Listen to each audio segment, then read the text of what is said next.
Test, test. Test.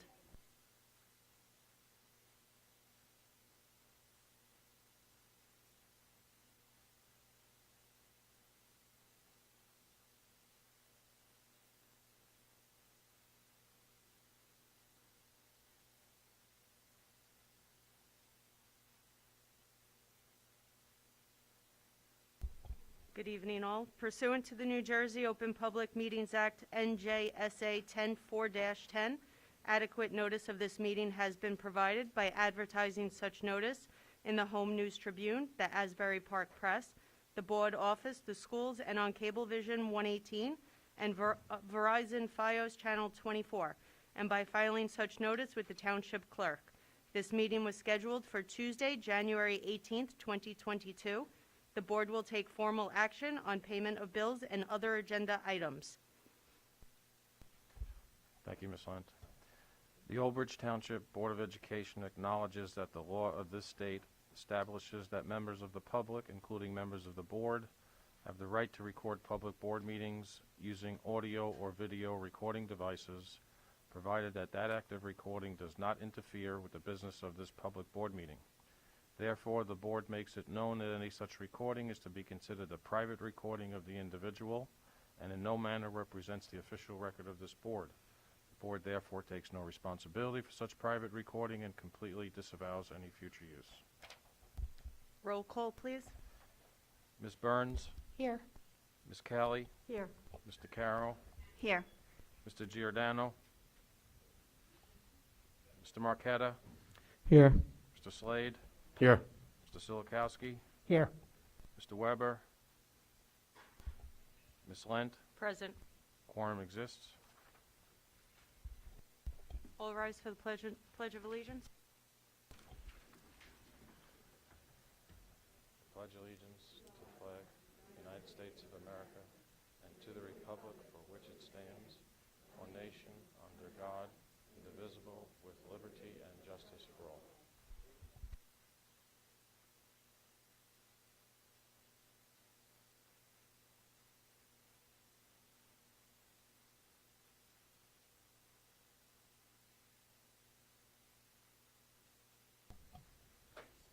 Okay. Code of Ethics Corner, highlight of the month. The board member makes decisions in terms of the educational welfare of children and seek to develop and maintain public schools that meet the individual needs of all children, regardless of their ability, race, creed, sex, or social standing.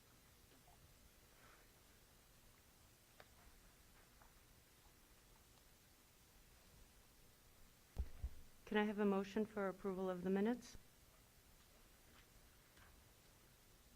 I'll move it. DeCaro. Anyone want to second it? Burns will second.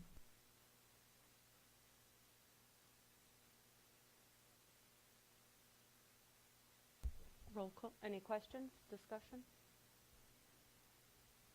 Roll call, please. Ms. Callie? Yes. Mr. Carroll? Sorry. Yes. Mr. Marquetta? Yes. Mr. Slade? Yes. Mr. Silikowski? Yes. Ms. Burns? Yes. Ms. Lent? Yes. Resolution 1 passes. Report of student representative. Thank you, Ms. Lent. Thank you. Student Senate, in conjunction with French Honor Society, is holding bingo night on Thursday. There will be prizes to win and food will be available to purchase. We recently started a Senior of the Month nomination. There was a form posted on the OB Announcements Teams page and the Class of 2022 Teams page. The winner, based on their overall excellence, will be announced on January 24th. Student Senate is currently conducting a coat drive. There are drop boxes at reception and the Student Senate office. And the Class of 2023 will be hosting a talent show on Thursday, February 17th.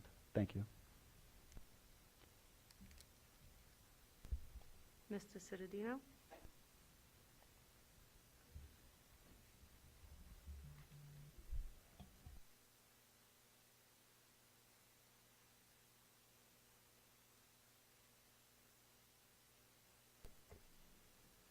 At this time, may I have William Kennedy, Jacob Noor, and Nicholas Brown meet me at the dais.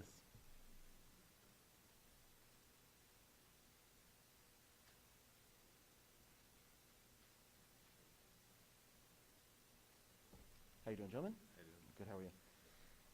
Well, for our board members and for our public who may not be aware, this is New Jersey State School Board Member Month, in which school boards across the state of New Jersey recognize the voluntary and dedication of our school board members who put time in and effort into making our schools great. Our students here wanted to help celebrate the work you have done as board members by showing you some of the crafty work that they do within the vocational education and technology classrooms. So for each of you, they have made a pen. Jake, can you help me for a second? What is the pen wood crafted from? It's just crafted from wood. We use a lathe to carve the shape out, and then we use a press after to put it together. Okay. Is it a special kind of wood? No, it's just like any kind of wood really you can use. Okay. But you say it's special wood Yeah, because yeah. you're giving it Yeah, to the board Oh, yeah. members, yes. Yeah, I'm not sure what wood that It is. is, right. Do you know? If Mr. Borriello was here, I'm Yeah, sure yeah. he would tell us exactly what kind of wood that is. But yeah, So- they're all made out of the same wood. I know. That's special wood. So I'm going to ask you gentlemen to go up to the board members and present them each with a pen. Thank you for your work.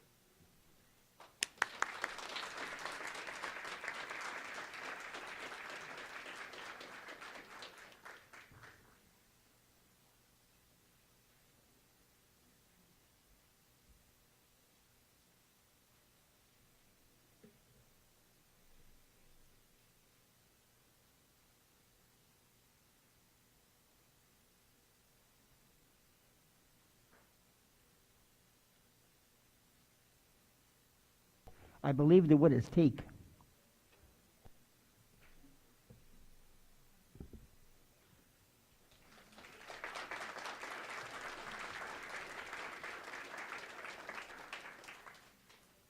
Thank you, gentlemen. I will make sure that Mr. Giordano and Mr. Weber each get one as well.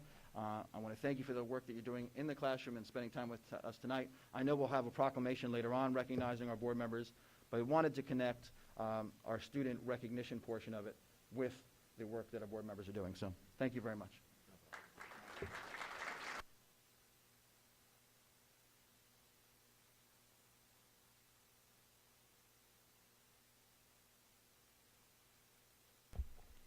Can I please have a motion for the recognition? Callie will move. DeCaro will second. Roll call, please. Ms. DeCaro, Absolutely. Thank you guys so much. I love it. Mr. Marqueta, Yes, thank you. Mr. Slade, Yes. Mr. Silikowski, Yes, thank you very much, gentlemen. Ms. Burns, Yes, and thank you. Ms. Callie, Yes, And and Ms. thank you Lent. very much. and Ms. Lent. Yes, thank you. Resolution 1 passes.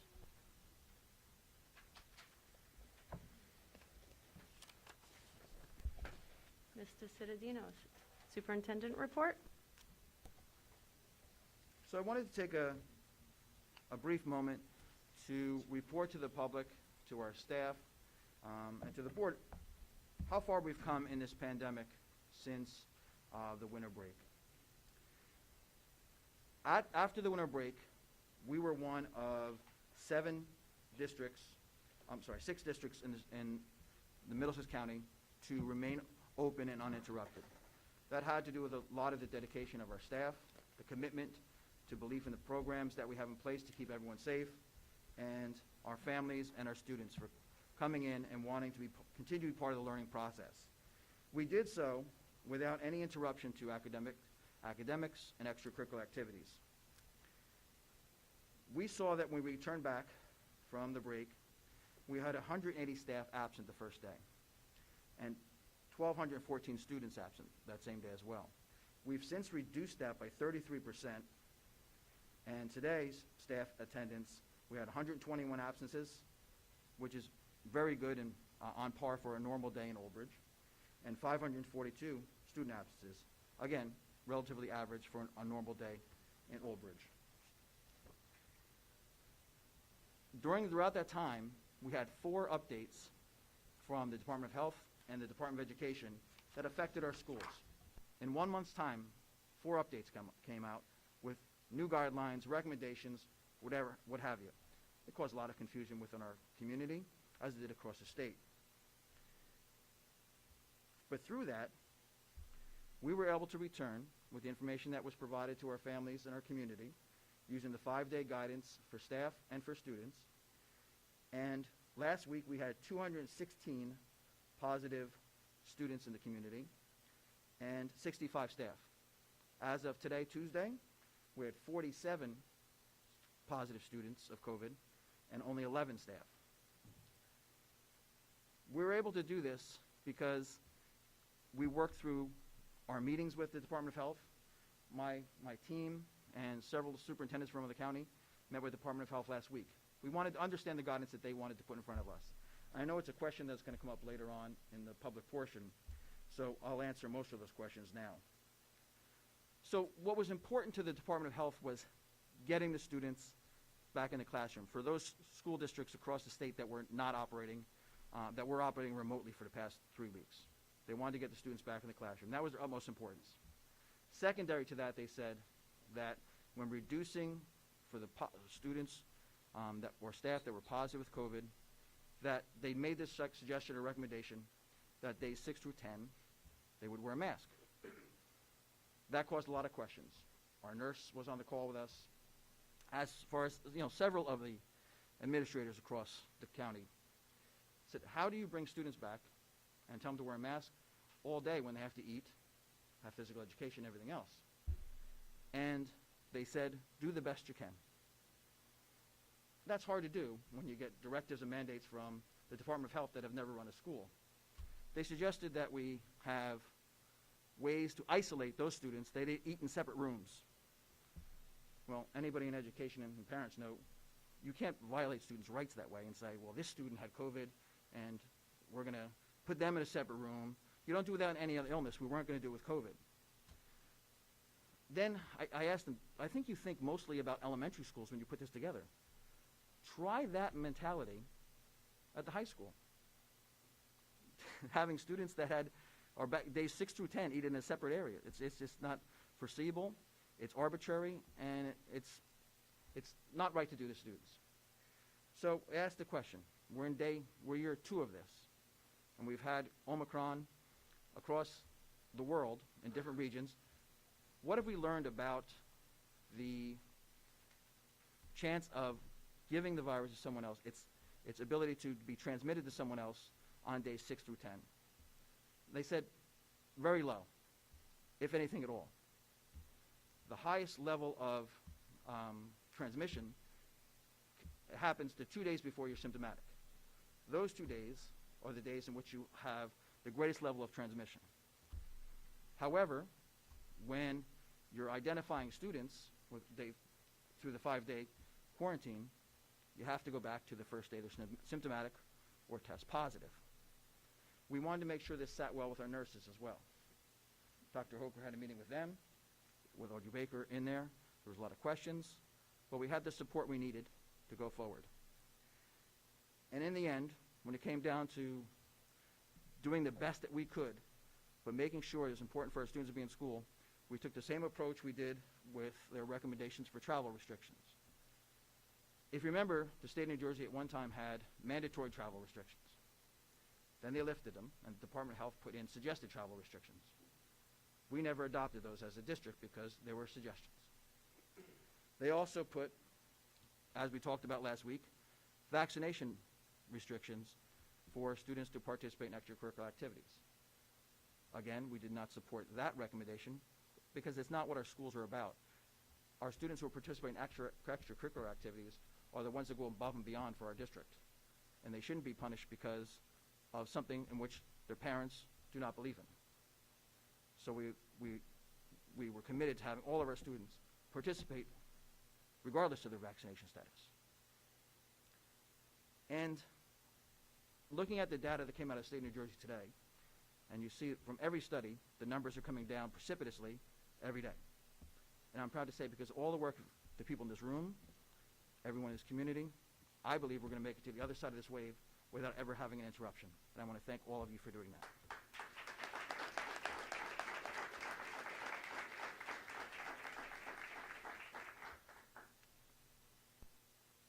That concludes my report. I do want to, can I put Mr. Slade in?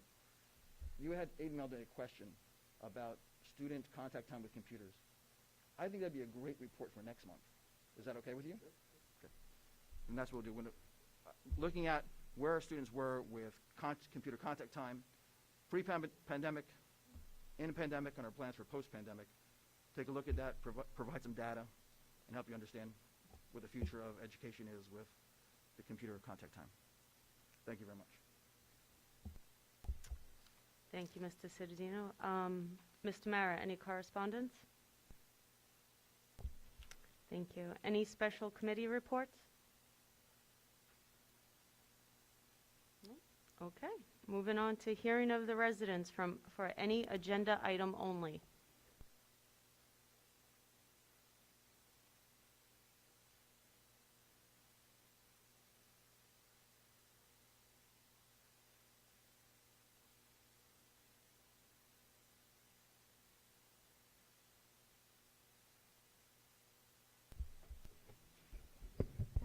Hello, good evening. I have two questions on some agenda items. The first one... You have to identify yourself. Oh, I apologize. Hi, Kelly Ellis Foster, Stevens Avenue, Old Bridge. There are multiple items on the agenda about ESSER, the ESSER program. So all I would like is, when that comes up, if you could just share a little information about it. I know it's something, there's these programs starting next week in all the schools. I know it's something the administration and all the individual schools have been working on for a while now, and I think it's an important thing. So I just want to make sure that everyone is aware of the programs that are being offered, and I just don't want that to be missed in all the discussion. So that's one thing. And then the other, so you don't have to answer now if you don't need to. The other one is there is a resolution on the issue, Mr. Cittadino, you just talked about, of not requiring vaccinations for students. And so my question would be to the board, and if you can just maybe bring this up in your discussion, is there a shift or a policy or a new action for the board of when the administration makes an administrative decision, is that always going to be codified by the board or only certain items? So that I can just understand this practice is a new practice, which is well within the boundaries of the board, but typically an administrative function or activity is not codified. So if I can relate, it made me think of another situation similar to this, a health-related situation, where the Department of Education suggested and recommends that athletes get their heart checked, and it's a program that any district can do. Not every district does it. Our district does do it. When the administration made that decision, it did not need a resolution. So I'm just curious of when is the board going to use resolutions or not, and what is the practice they're going to use going forward? That's it. Thank you.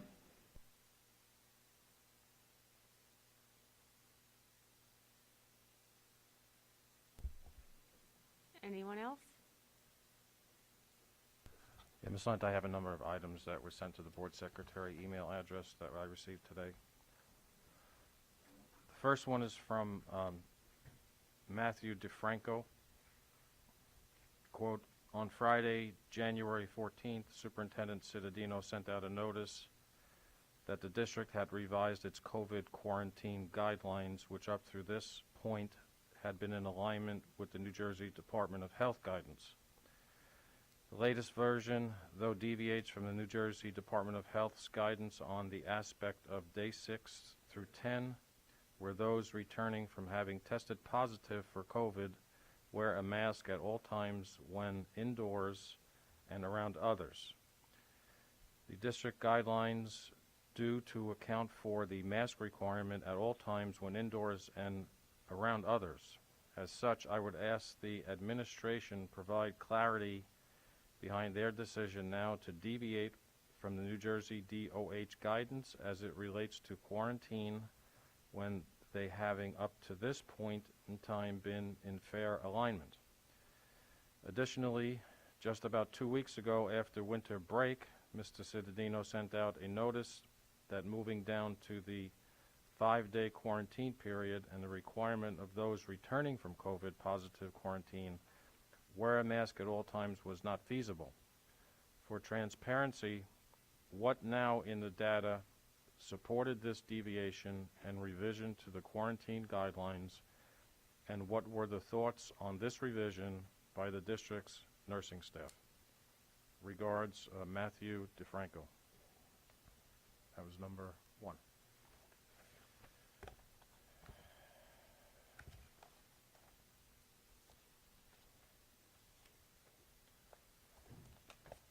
Second email is from Ms. Stacy Barton.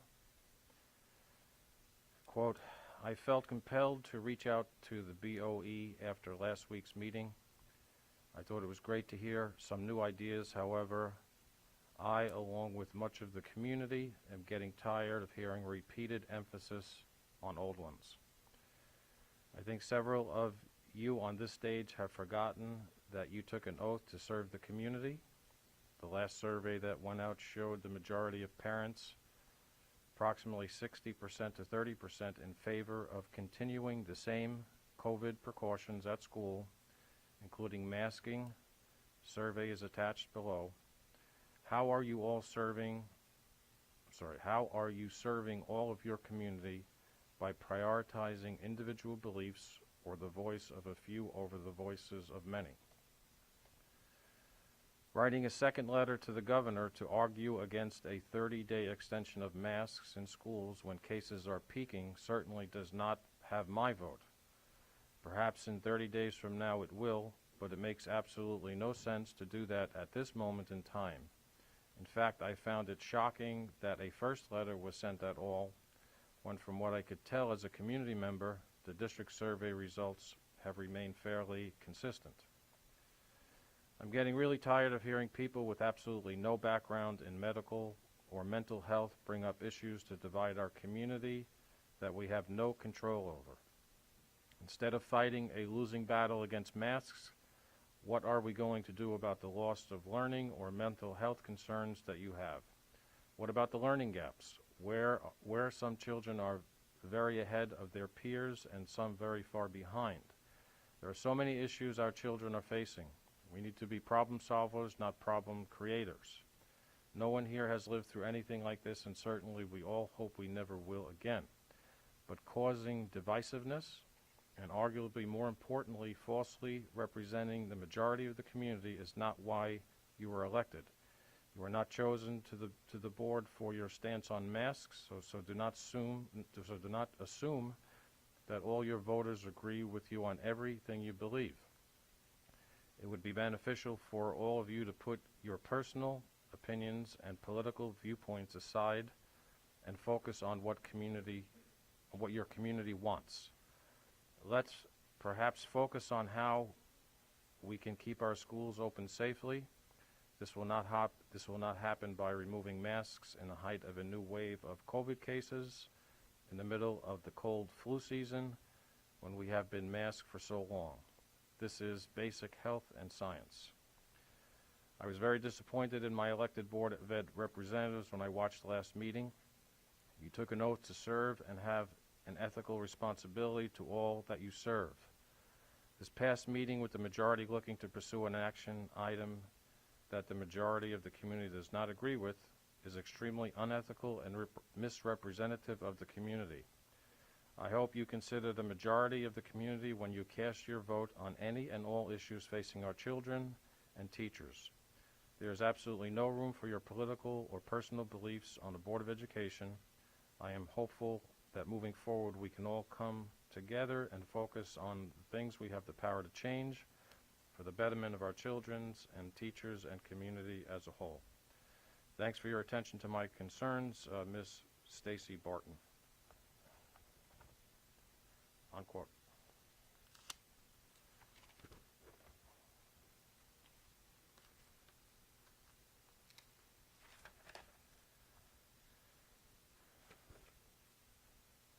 next item is from Ms. Kimberly Muscarello.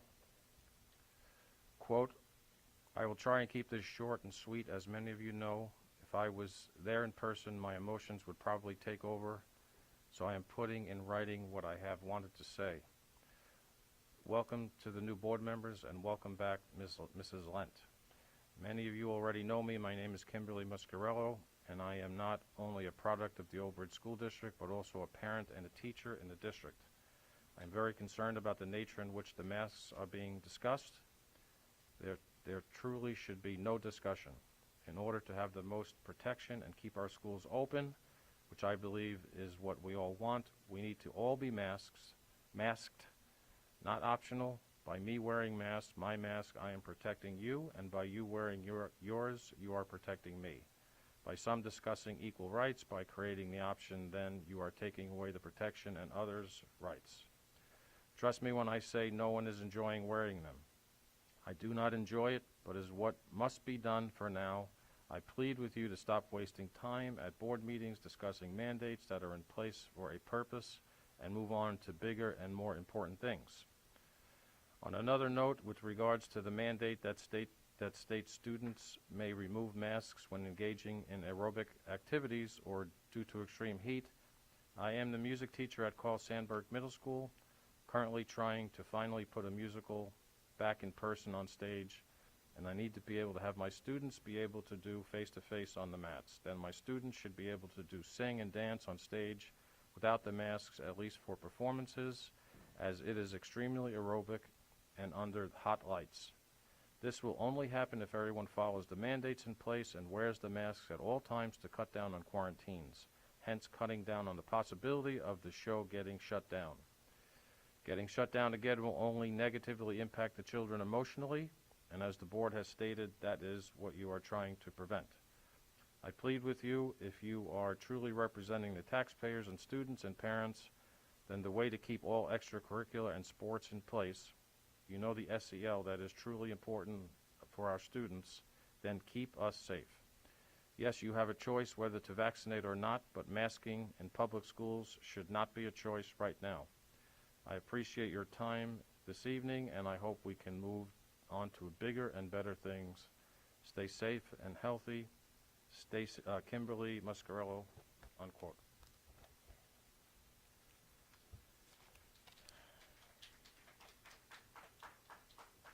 The next item is from Colleen Blondo. Quote, good afternoon, I am the parent of 2 children in the Old Bridge School District.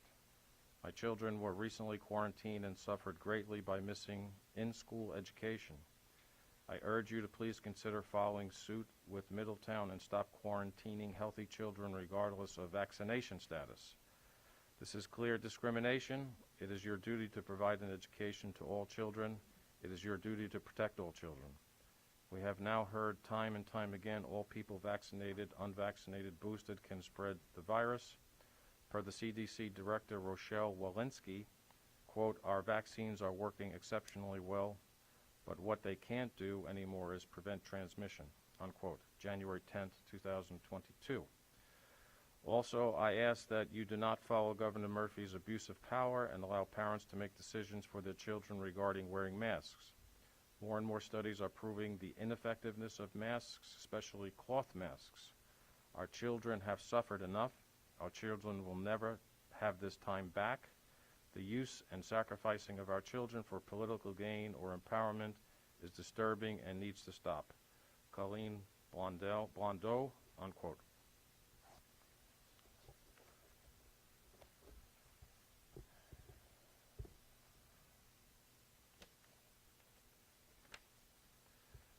The next one is from Jennifer Parisi Silvestro. Quote, breathing is essential. Trying to stop a virus with a mask is like trying to corral mosquitoes with a chain link fence. Mask, double masked, plexiglass, social distancing, vaccinating, double vaccinated, boosted, and still COVID is around. It is a virus. It will find its way to our bodies despite all efforts to the contrary. Our children are being damaged far beyond what COVID could ever do to them. Anxiety, depression, and suicidal tendencies are through the roof. While genuine science doesn't support mask use, there can be no denying that the social network of our teens has been destroyed and that they have been taught to fear not only the virus but each other. These issues are but a few of the hidden tolls that COVID and masking guidelines have taken on our young. Children with anxiety are told to practice square breathing, a technique that gets oxygen into their system and calms them down naturally. Masking prevents fresh airflow. Restricting breathing is an assault on the body and the psyche of any human being, and teens are in a very precarious situation when it comes to social, emotional, and physical development. Masking puts this particular at-risk community at further risk. I've heard people say that those who don't want to conform are selfish, they don't want to adhere to society's guidelines, that they are putting themselves and their children first at the expense of the group. This is divisive, dismissive, and condescending. To counter that, I'd start by saying it's not incumbent upon an individual to set themselves or their children on fire to keep another individual warm. And that doesn't change it when it comes to this particular virus, about which we have been whipped into a fear frenzy by the disingenuous media. Health begins with self. It's not selfish for parents who are protecting their children from all issues I listed above. Parents are the children's only advocates, and as such, our first and foremost responsibility lies with their well-being. In fact, as adults, it is incumbent upon all of us, our children, and asking this non-at-risk population to protect adults by non-specific methods, well, I would venture to say that it is the epitome of selfishness and is actually abusive, shameful, and cowardly. It is my hope that this community can come together and heal together in every way and not continue to act in an adversarial manner towards other parents. We need to find common ground. Mask if you wish, but mandates, enough is enough. I respectfully ask the board and Mr. Cittadino to look at real science that outlines the dangers of masking and reassess the OBTPS policy with regards to masks. Any references with regard to this data on mask risks, I will gladly provide upon request. Together we got this. Warmly, Jennifer Parisi, Integrative Nutrition Health Coach. Unquote.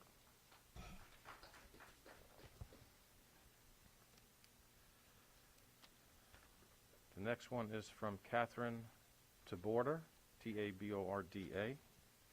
Quote, hello, I'm a parent in the Old Bridge District and currently experiencing the medical discrimination being done to our children. As child advocates, it is the board's duty to protect the children and not blindly follow arbitrary rules.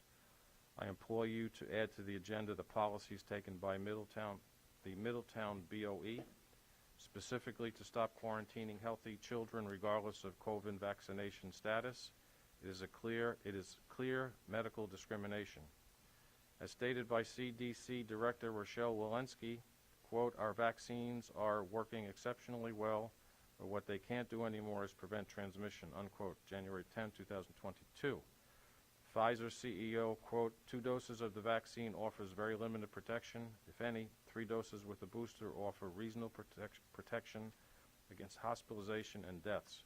Less protection against infection, unquote. January 11, 2022. If vaccines cannot prevent transmission, then vaccination status is moot. Also, please add to the agenda the choice to make masking optional. Governor Murphy is abusing his power. His EO on mask mandates expires tonight.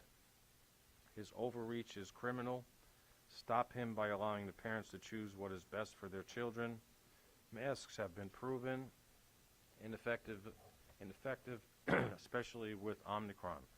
The legislature is sacrificing the mental health of children for their own selfish empowerment. It has to stop. Thank you, Catherine Taborda, unquote.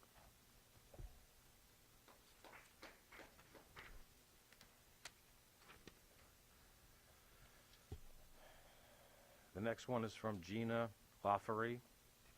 Quote, I was under the impression that it is the Board of Education of Old Bridge Township Public Schools, not the Old Bridge Health Department.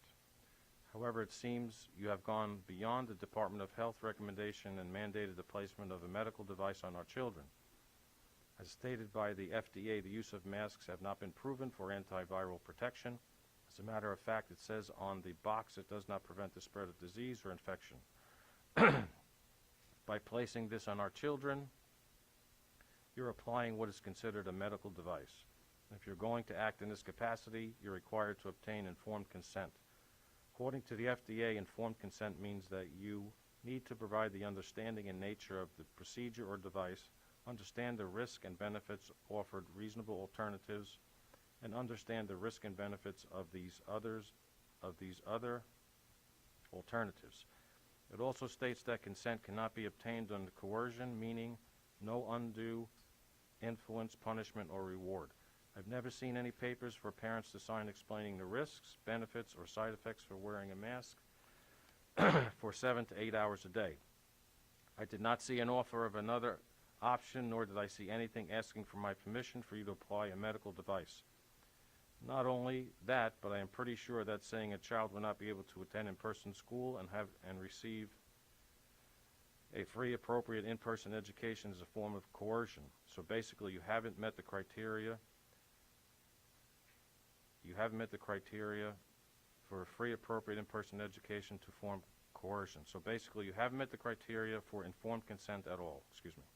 Based on this, not providing us with the risk or benefits for wearing masks, I had to do my own research. I have at least 46 studies, mostly from the National Institute of Health, demonstrating that these masks do not prevent the spread of viruses. I also have 26 studies from the National Institute of Health demonstrating that long-term mask wearing can have negative effects and consequences on the wearer, so you are all willing to take on the liability for any adverse effects on our children's health.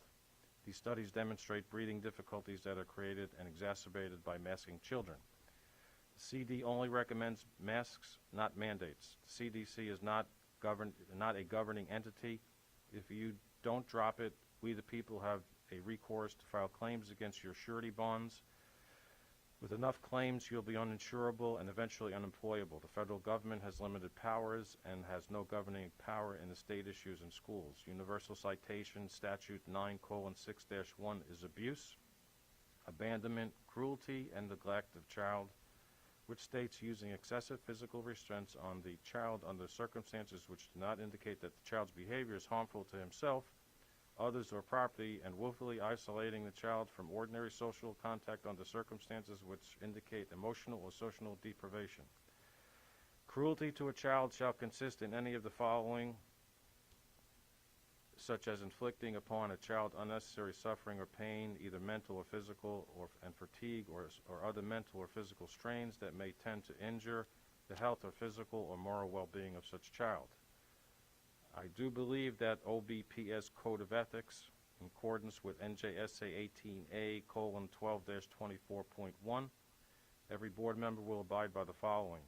Number 2, make decisions in terms of educational welfare of children and seek to develop and maintain public schools that meet the individual needs of the children, regardless of their ability, race, creed, sex, or social standing. Number 3, confine board action to helping to frame policies and plans only after the board has consulted those who will be affected by them. Have you consulted with the students? I am sure students, as well as many other parents, have an issue with the medical device inhibiting their breathing, damaging the emotional well-being from students, having skin reactions or other dental issues, reoccurring nosebleeds, hypercapnia, and etc. Perhaps parents and students should start sending their medical bills for these experiences and trauma you're enabling and inflicting. NJSA 18A:11-1 states board members are entitled to express themselves publicly on any matter, including issues involving the board and the school district. I wanted to include this in my public comment to show my support for Sal Giordano. The last meeting where he was kicked out because he was defending his rights as per the Constitution, Article 1, Part 2, Rights and Privileges in the Constitution states that all political power is inherent in the people. Government is instituted for the protection, security, and benefit of the people, and they have the right at all times to alter, reform the same whenever the public good may require it. He was exercising not only his freedom of speech, but his freedom of personal beliefs and/or creed. unquote.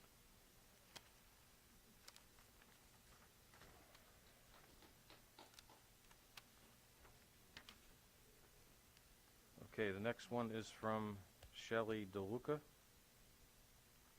Quote, parents demand you unmask your children. You have no right to make medical decisions for our children.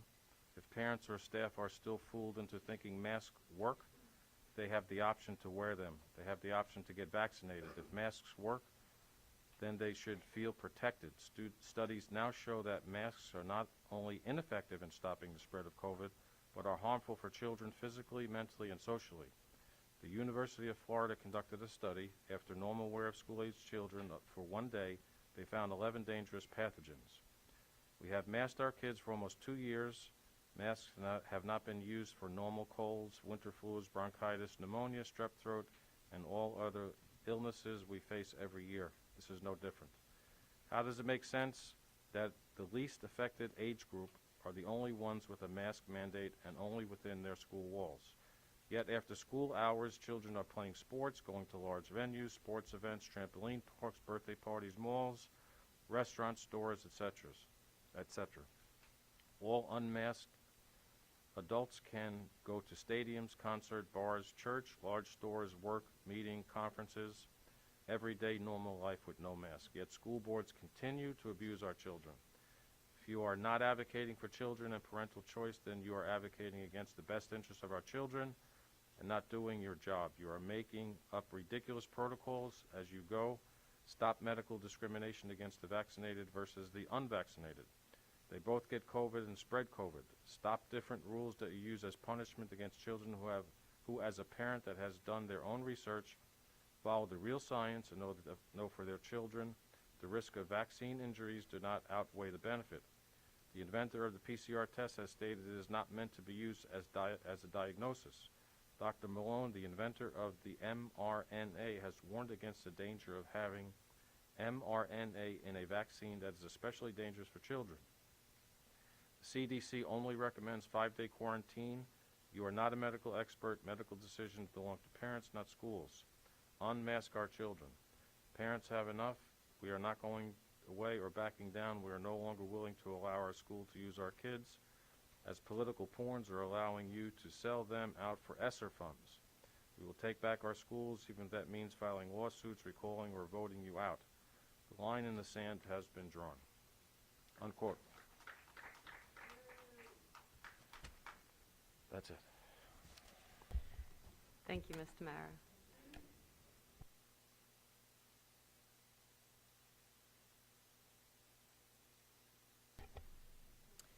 Good evening, everyone. My name is Elena Francisco, and my 2 daughters go to Shara. I'd like to give a little background about myself so you can better understand where I am coming from. I, too, went to Shara many years ago, and I'm a product of Old Bridge Public Schools, as I continued on to Salk and graduated from the high school. I was also an elementary school teacher in another town for 10 years, and while I can't wait to get back to teaching, I need to fight for my children first and foremost. My children's teachers have been amazing in every way. They have gone above and beyond and handled this entire nightmare with grace, compassion, and dedication. Many of my close friends are teachers, and my 2 very best friends in the world are elementary school principals. I am fully aware of the daily struggles they face and have so much sympathy for the positions they are in. I'm not sure I have the same sympathy. I'm sorry to interrupt you. Can Yes. you just please put up your mask? Thank you. I'm not sure I have the same sympathy for many of you. I want all of you on that stage to think of your why. Why did you want to be up there in the first place? So why am I up here? I'm up here because you aren't doing your job up there. For tonight, I will choose to focus on one topic, one that really leads to a much bigger picture and clearly the topic of the evening. Those who know me personally and or professionally know that I am easygoing, open-minded, and always respectful and professional. I will do my best to remain this way this evening. However, it truly gets harder each day. My husband and I are go-getters, doers, problem solvers, and we raise our daughters to be the same way. You don't like something, fix it. You have a problem, find a solution. The problem I have is with my daughters being forced to wear a mask. Yes, that's right, I'm talking about masks. Another parent going on and on about masks. Well, I will continue to talk about masks until my children have the choice of whether or not to wear one. Choice is something that we haven't had much of these days. It has been almost 2 years that they have been forced to wear a mask. 2 years. 2 years of my kids not seeing their friends' faces in school. 2 years of them not seeing their teachers' beautiful smiles. 2 years of trying to figure out how someone is feeling or what they are thinking because they can't use what they've learned about facial expressions and body language. 2 years of them breathing in their own carbon dioxide. So what is the solution? The only solution I see is people like me getting up here and sending in emails at every meeting and talking about masks, providing documentation and science that proves that masks are useless, which I would have time to do if you gave me more than 5 minutes. What does this accomplish? How is this a solution? Well, the only way it is if you, the Board of Education, and Old Bridge administration start listening and taking action for our children, the very children you were elected to serve. You have said in the past that our hands are tied. Take your concerns to the state level. Well, clearly that hasn't worked, and that's because that's not how this works. We have to work from the ground up. This would require you to stop blindly listening and following everything that comes from the top down.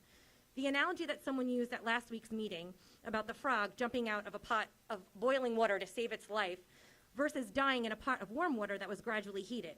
This is exactly what is happening to our freedoms in this town, in this state, and in this country. In 2020, if I had told all of you what would be happening in 2022 with COVID, none of you would have believed me. That's because this has all happened slowly right in front of our eyes. It is time to put an end to this nonsense and start putting the children first. Isn't that your why? Isn't that why all of you are up there? For our children. It is not my children's burden to protect others in society. That is up to others in their lives, friends and teachers alike, to protect themselves. If you want to wear a mask or get vaccinated to protect yourself, go for it. I have many family members and friends who have done so. I respect their decisions. My issue lies in the lack of choice. Our children are pawns in this ridiculous political game, and they are suffering the consequences daily. Everyone is so focused on physical health and ignoring the social and emotional well-being of our children, although it's supposedly addressed in the SEL curriculum. We are teaching our children to be kind, accepting, tolerant, compassionate, and inclusive to all those around them. Well, you aren't practicing what you preach through these lessons. Instead, we are causing detrimental harm by masking and segregating our children based on mask and quarantine vaccination status, even when the CDC has admitted the vaccine does not prevent the spread. I will never be the parent who sends their children to school without a mask, at least not yet. That would only further alienate them and cause emotional harm. So for now, they are voiceless. I am their voice. This is not their battle to fight. It is ours. It is yours. I beg of you, start being a voice for them. Start the job you promised to do, and remember your why.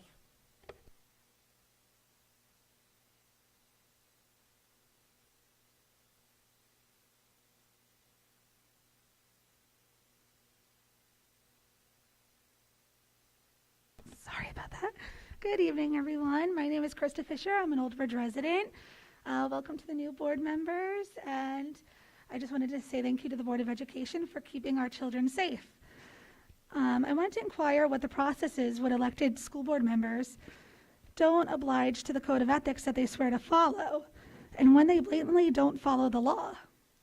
A member not only didn't follow a state mandate, they also used their seat as a political soapbox. The Board of Education is supposed to be a non-political, non-partisan organization with our children's best interests in mind. Like many townships, Old Bridge's Board of Ed meetings have become just as partisan as our town council. Instead of discussing extracurricular opportunities and opportunities for students to thrive with their talents and skills, this member had just made quips about the governor enjoying vacations and placing obedience masks on people to showcase his political opinions. We need to start talking about education at these meetings. Let's move on and forward. Benjamin Franklin once said, "An investment in knowledge pays the best interest." I urged the board to invest in our children's academics and brought in discussions on how they could thrive. And, for parents who do have an issue with masking, definitely, go to Trenton, speak there. This is a Board of Education meeting. We need to talk about education. Thank you.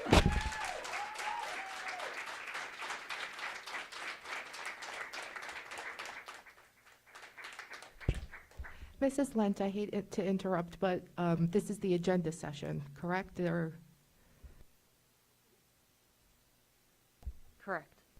So the topics that people should be commenting on the agenda. Ms. Burns, there are a couple of items under old business that are pertaining to masking, so these would fall within your agenda session. Okay, thank you.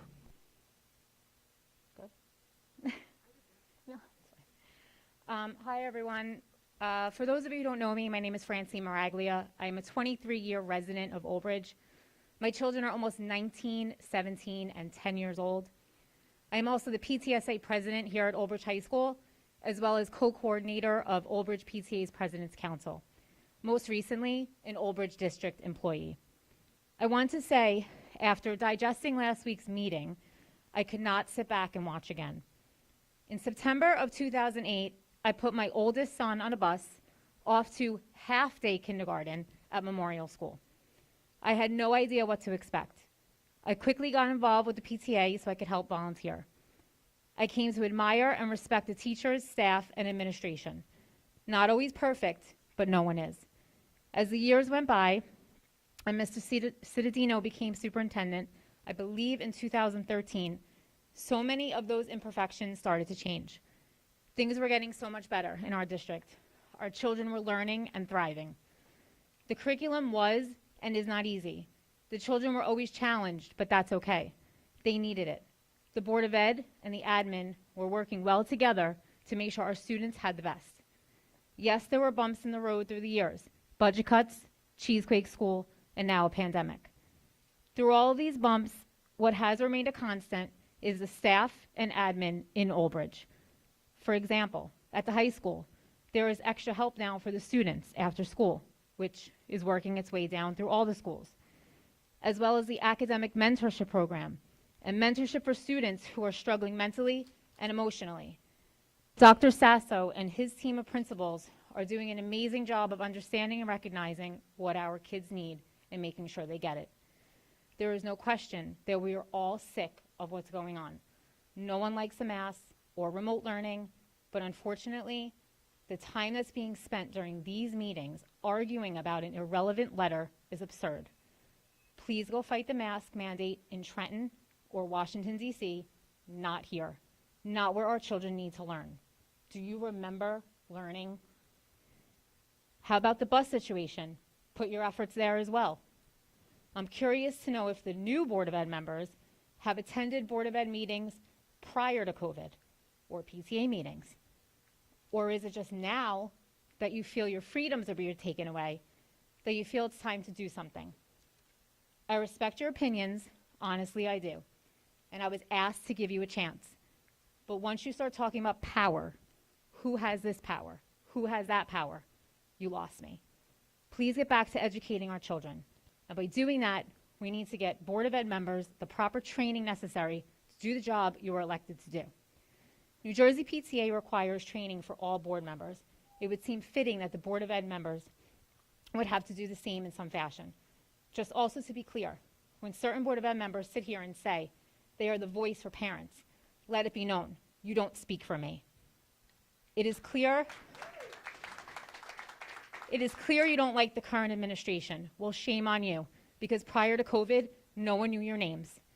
If you aren't happy with the schools prior to 2020, you certainly didn't voice it here at Board of Ed meetings. I'm sure many people here and Board of Ed members did their due diligence before moving to Old Bridge. You knew the schools were excellent. Some of you have even said you have moved from New York to Old Bridge so your kids would have a better education. These are not my words. Well, there was a reason you did that. This pandemic won't last forever, and God willing, we will never see one again in our lifetime or our children's. But stop ruining our town and schools with this nonsense. Do better, do your job.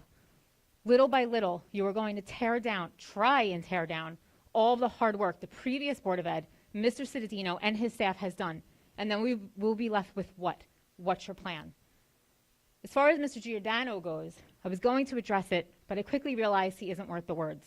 I'll just pray for him because he needs it.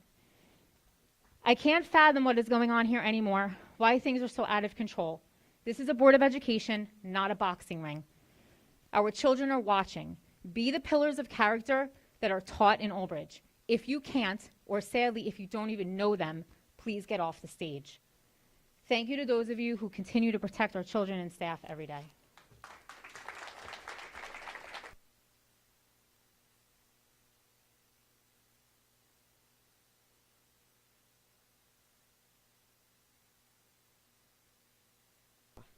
My name is Robin Wolf, Cannonade Drive, Marlborough.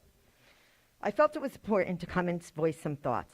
As a 7-year former board member who just finished last week in a neighboring town and an educator in Old Bridge, I wanted to say thank you to all the board members, as I know how much time and energy goes into it each and every day.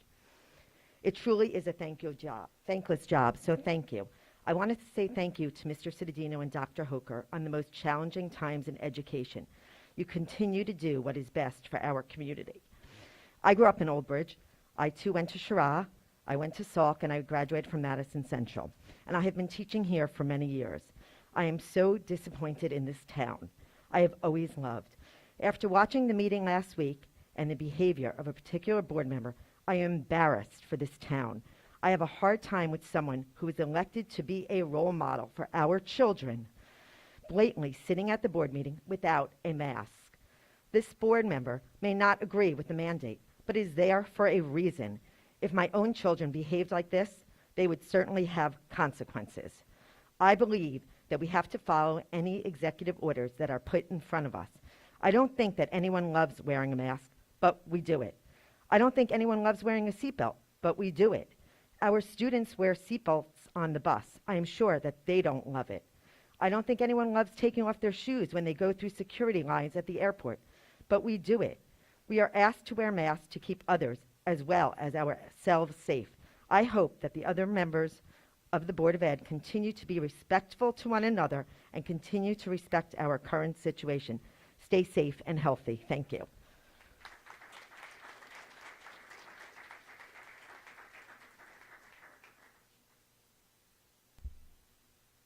Would anyone else like to speak?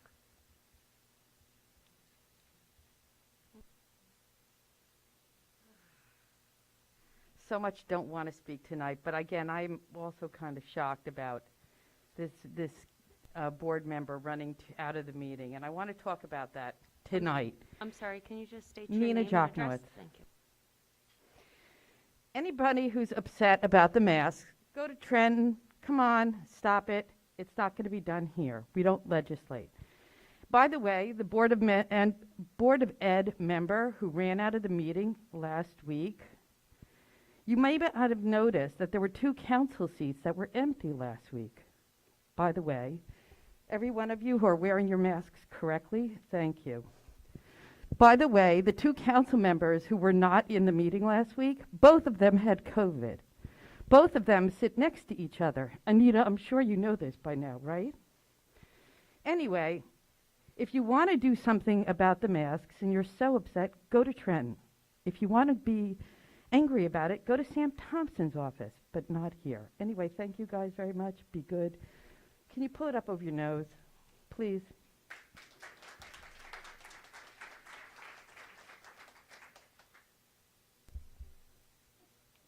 Anyone else? At this point, we'll close the hearing of the residents. Mr. Cittadino, do you have any response at all? No response at this time. Okay, moving on to policy. I believe we'll cover policy and new and old business. Is that correct?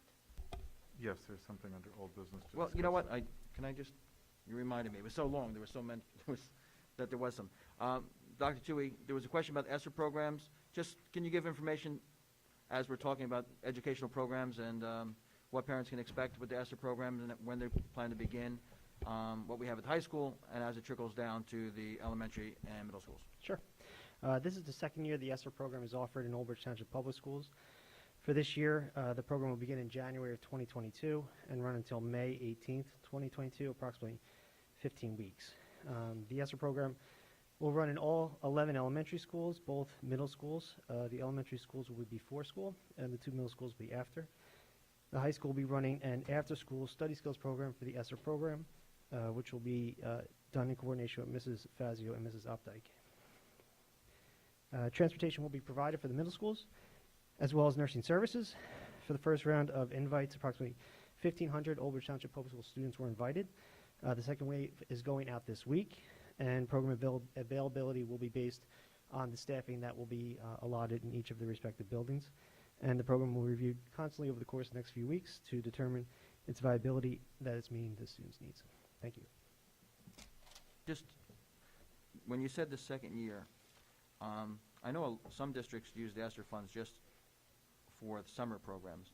This is the second year, in fact, we're doing after-school programs during the course of the school year, which is not common in most school districts. Correct. Thank you. Thank you both. As we mentioned, policy will be discussed in new and old business. Moving on to curriculum and professional development. 1 and 2. Could I have someone move them? I'll move it. Thank you. Could I have a second, please? Burns will second. Thank you, Ms. Burns. Any discussion or questions? Mr. Mara, roll call, please. Mr. Marqueta? Yes. Mr. Slade? Yes. Mr. Solikowski? Yes. Ms. Burns? Yes. Ms. Callie? Yes.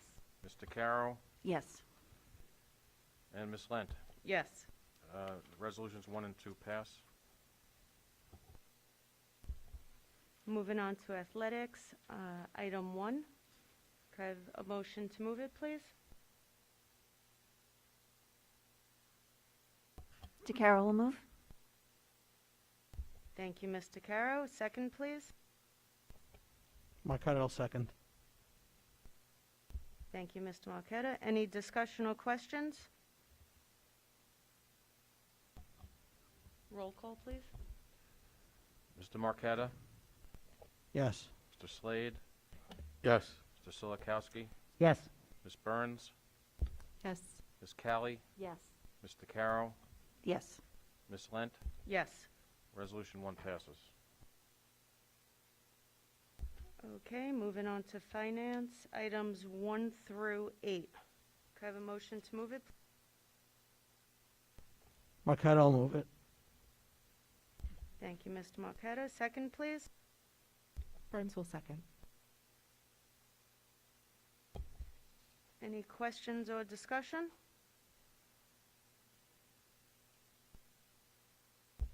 Mr. Slade? Yes. Mr. Solikowski? Yes. Ms. Burns? Yes. Ms. Callie? Yes. Mr. Carroll? Yes. Mr. Marqueta?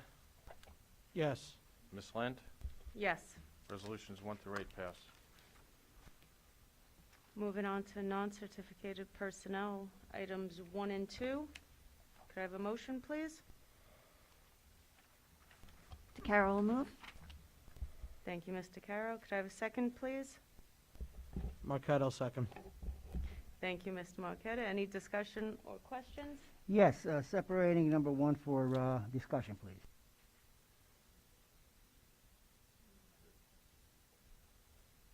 I'm sorry, number 2, yes.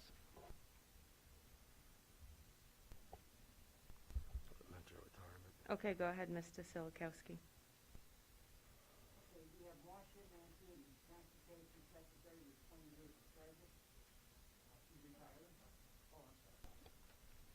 Marcia Mancini, Transportation Secretary for 20 years of service.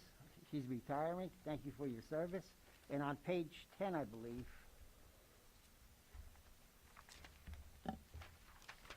under certified personnel, we have 2 more retirees. Susan Denny Cooper, grade 5, 29 years.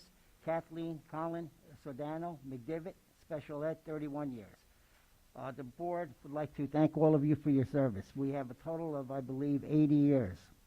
Congratulations, ladies.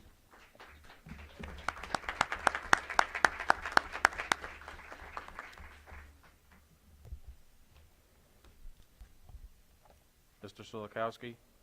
Yes. Ms. Burns? Yes. Ms. Callie? Yes. Mr. Carroll? Yes. Mr. Marqueta? Yes. Mr. Slade? Yes. And Ms. Lent. Yes. Resolutions 1 and 2 pass. Okay, we don't have anything for non-certificated personnel operational. Moving on to non-certificated personnel other, items 1 through 6. Can I have a motion, please? Callie will move. Thank you, Ms. Callie. Could I have a second, please? Marqueta will second. Thank you, Mr. Marqueta. Any discussion or questions? Roll call, please. Ms. Callie, Yes. Mr. Carroll, Yes. Mr. Marqueta, Yes. Mr. Slade, Yes. Mr. Silikowski, Yes. Ms. Burns, Yes. Ms. Lent. Yes. Resolutions 1 through 6 passed. Okay, moving on to certificated personnel, items 1 through 27. Can I have a motion, please? Callie will move. Thank you, Ms. Callie, and I will second it. Any discussion or questions? Again, congratulations to the retirees. They're certified personnel.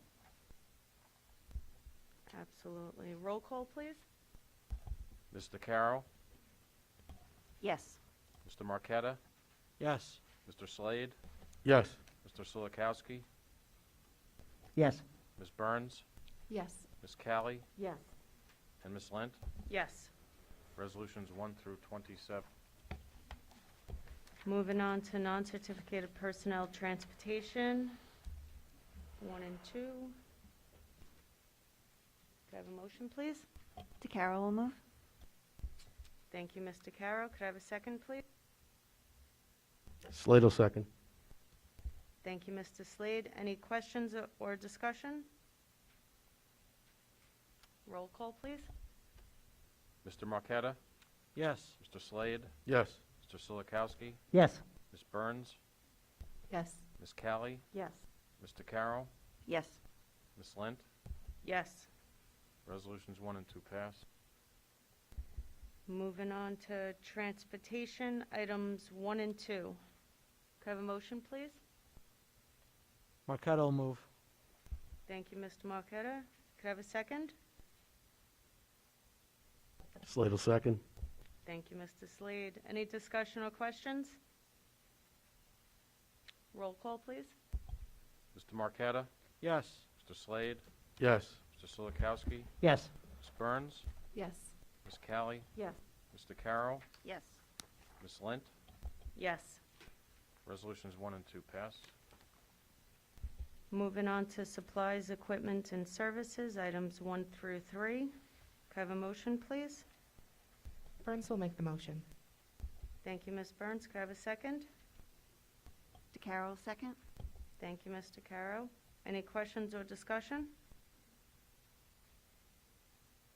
Roll call, please. Mr. Marqueta, Yes. Mr. Slade, Yes. Mr. Silikowski, Yes. Ms. Burns, Yes. Ms. Callie, Yes. Mr. Carroll, Sorry. Yes. and Ms. Lent. Yes. Resolution 1, 2, and 3 pass. Moving on to miscellaneous items, 1 through 5. Could I have a motion, please? Marqueta will move it. Thank you, Mr. Marqueta. Could I have a second?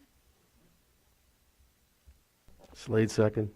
Thank you, Mr. Slade. Any discussion or questions? Roll call, please. Mr. Slade, Yes. Mr. Silikowski, Yes. Ms. Burns, Yes. Ms. Callie, Yes. Mr. Carroll, Yes. Mr. Marqueta, Yes.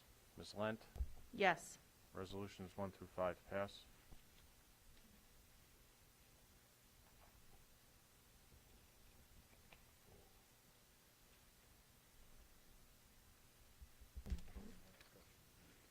Moving on to board secretary and board business, items 1 and 2.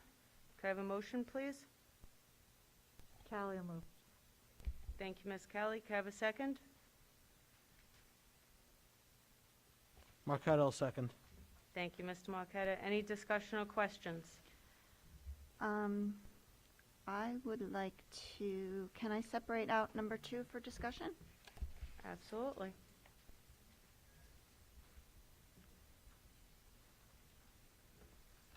Oh, okay.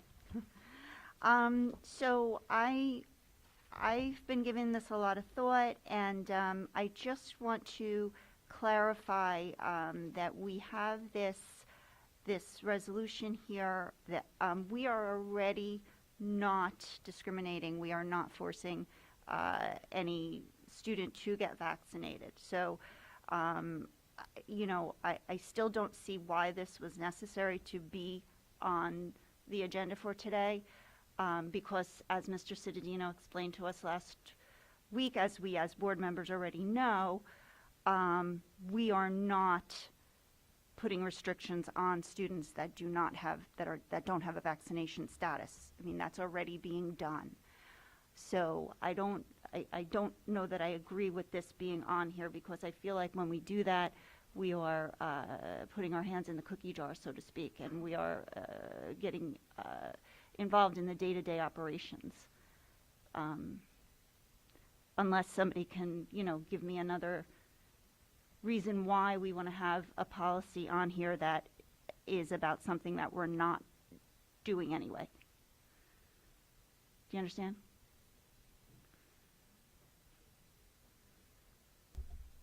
Mr. Caro, the action item on your agenda is a resolution, not a policy. So I think, and Mr. Marqueta, please correct me if I'm wrong, the motion came up last week to add this to the agenda, just to underline in anticipation of what ended up being part of the Department of Health's January 12th update, that this district was not going to be denying access to any students for that particular reason, and that this resolution is just to underline that fact based upon last week's discussion. Is that a fair summary, Mr. Marqueta? Yes. So Okay. I think that's the intention of it. It's not a board policy. It's not a new document. It's not a new district policy. It is just a statement kind of the district's position. Okay, so it's just reinforcing what we're already doing. That's Is that correct. okay? All right. The only difference being that that updated Department of Health document came out between last week's discussion and this week's resolution. Okay. Mr. Parton, so the document that you're referring to, that was suggestions? Yes, the Department of Health's updated guidance dated January 12th is not mandatory. It is not like an executive order.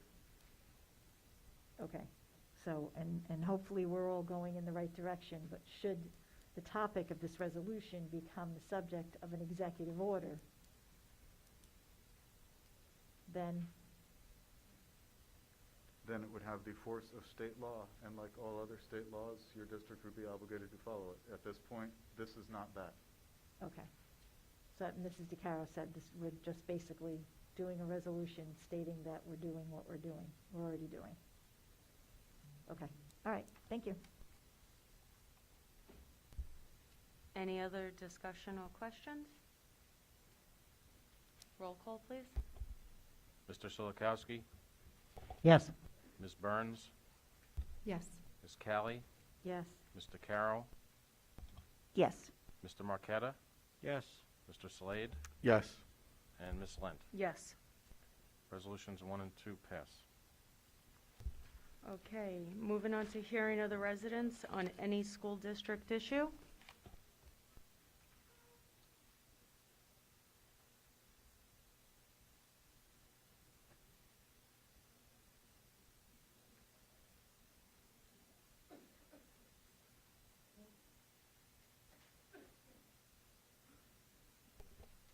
Good evening.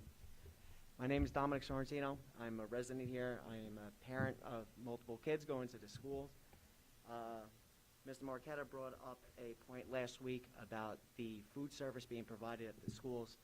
Kind of want to throw it off topic with the mask to the food service. So last week he brought up the situation where my son ingested pizza from the cafeteria that had mold on it. Previously, I understand that everyone had to pay for their food, and this situation cannot happen to these kids. I actually went to Old Bridge High School and then joined the military and recently was deployed. And even when I was in the military, I never had food like this. I'm asking for a change for my kids' sake, and when we can possibly see this change happen. Thank you.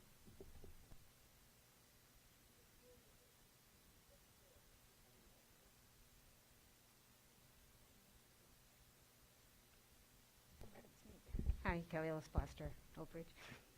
I have a question, and then kind of actually a comment carrying. Maybe I'll do my comment first about the food services. It is frustrating, and I can understand how bad it is when food services makes mistakes, which it happens. It's certainly unexcusable. But in a district our size, I don't know how many meals we serve daily. Mr. Vera probably knows. I would think about 8,000 when we look at breakfast and lunch. Unfortunately, things probably do fall through the cracks, and I think we certainly can work on improving that. However, I think it's important to look holistically at what our food services does. And what I don't forget is that during the height of this pandemic, our food service staff produced and helped serve over 10,000 meals a week in this community. And that's for people who may have lost their jobs and people who might have gone hungry if it wasn't for that. So I would just make sure you look at it holistically of what this service is. And as we all know, the biggest room there is the room for opportunity or improvement. So I just would want to throw that comment out. We don't want to serve our kids bad food, for sure. But I did have a question from last week, and I remembered the situation differently, so actually, Mr. Parton, I guess this is for you. You gave an explanation of Mr. Cittadino's contract, and I think I understood what you said, but you're much smarter than me, so sometimes I can't follow. So I just want to say it in terms that I understood, and if you can, correct me if my interpretation was wrong. So as you said, at the end of this year, school year, June 30th, Mr. Cittadino's contract is up. The board was obligated, based on his contract, by a certain time in July or August, I can't remember, to notify him if the board was not going to renew. And at that time, as you said, Mrs. Burns submitted, after a discussion, the board did not indicate to not renew. So basically, his contract stayed. My question for the clarification is, what happens July 1st of 2022? And my understanding is, if the board and Mr. Cittadino do not come to a consensus on new terms of a contract, and no action is taken or nothing happens, that come July 1st of 2022, he has a same contract he has with all the terms and conditions, just no change in salary or change in anything monetary or anything like that. So I just was not clear on what that was, so I just was hoping you could clarify that. And I'll go sit down and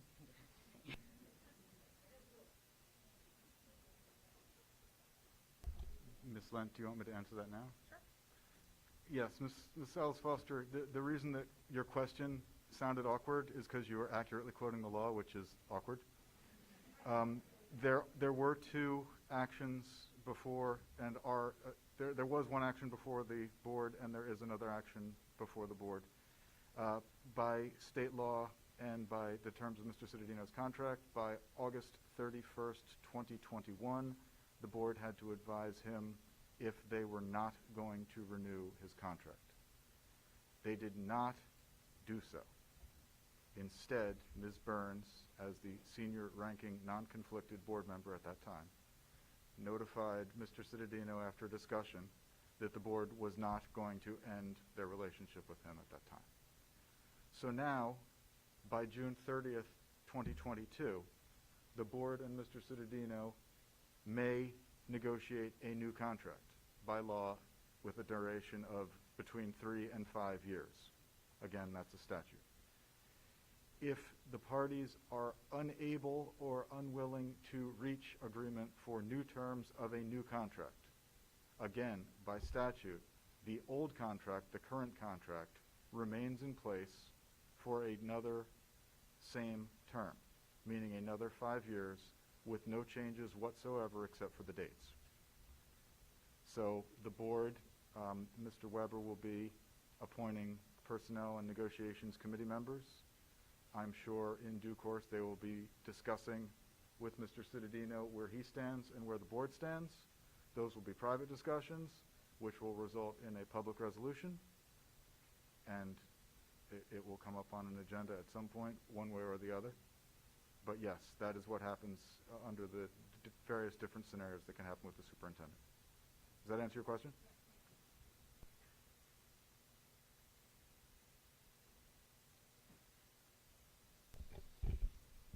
Andrew Lewis, President of the OBEA.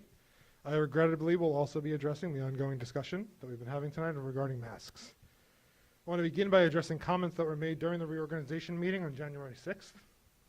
The family of a sitting Board of Education member made false accusations about one of my members. The incident described that evening never occurred. I'm here tonight to demand that this Board of Education member apologize to the teacher and all educators in the district.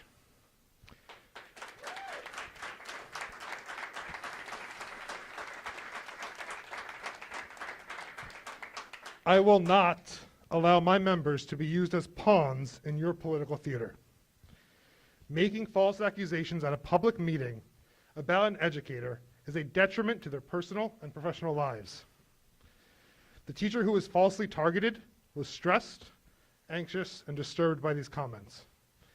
As a veteran teacher and a mother of 2 children, you brought one of my members into your anti-mask political rhetoric, and I'm not going to tolerate it. You're entitled to your opinions regarding masks, but as it stands, and has been mentioned tonight, they are required in our schools. This is not the place where that's going to change. That's in Trenton. I would like this board member whose family made these accusations to apologize tonight. As a community, it's time that we move on. Time for our Board of Education to begin focusing on education. Thank you.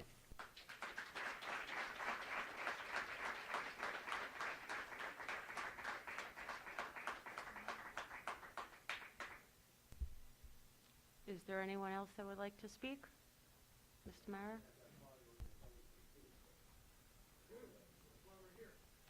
And Ms. Lent, just in response to Ms. Ellis Foster's comments about the food service, we are averaging this year approximately 100,000 meals served each month since September. And again, I'd like to thank her for acknowledging the work that the Aramark staff did during the period where we were delivering meals all over town, an amount of about 10,000 per week. And I do have some additional emails that I received that relate to other items affecting the Board of Ed.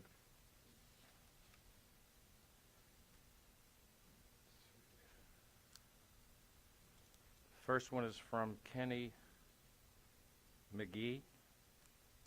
Quote, on Monday, January 10th, the OBEA sent out a one-question survey to all the Old Bridge teachers asking if they would be comfortable working in a masked optional environment. 70% of them answered no, and on Tuesday, January 11th, Governor Murphy extended the mask mandate in schools.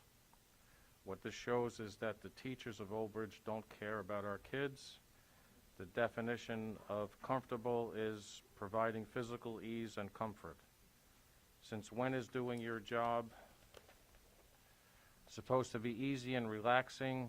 All the teachers and the 70% only care about themselves and not our children. They don't care about what the masks are doing to our children physically, mentally, and socially. Do you know what is uncomfortable? Is telling your child that masking will be over soon and trying to explain why the masking isn't over because of the political clout the teachers union has over Governor Murphy. In my eyes, I see all of you 70% of teachers as Murphy minions. You should all be ashamed of yourselves for putting yourselves first over the welfare of thousands of children that just want to get back to normal and be kids again. If you don't care about the kids, when you should really look for another job. You're a bunch of spoiled adults dictating and forcing fears onto a generation of children. Will you once put yourself in the kids' shoes and see it from their perspective? Probably not. If you are double and triple vaxxed, you can catch COVID and spread COVID all while wearing a mask. Masks, vaccines, none of it has worked. When will you all realize that? When you all learn to live with this.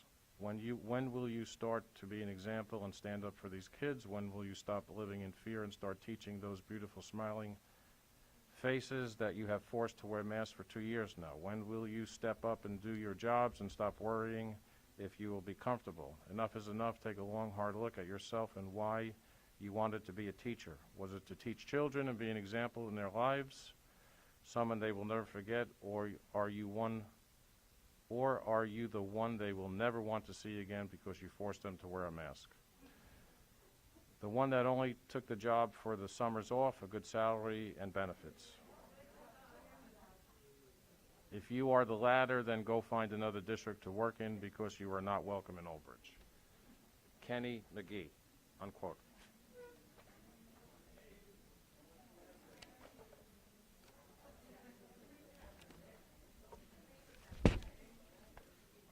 The next one is from Lucy Kurtz.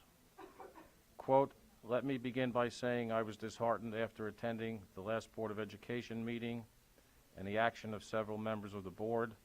We need to move away from the political platform that some have taken, and we need to focus on what is important. Academics being the first in order to see the success of our students, since that is of the utmost importance. Rather than tear each other down, let's start fresh by building each other up as Old Bridge has always done, and let's commend our administration and staff since there are some of the most trying times we are all enduring. Old Bridge follows the be kind mantra, so let us all try to focus on all the good happening in our great town.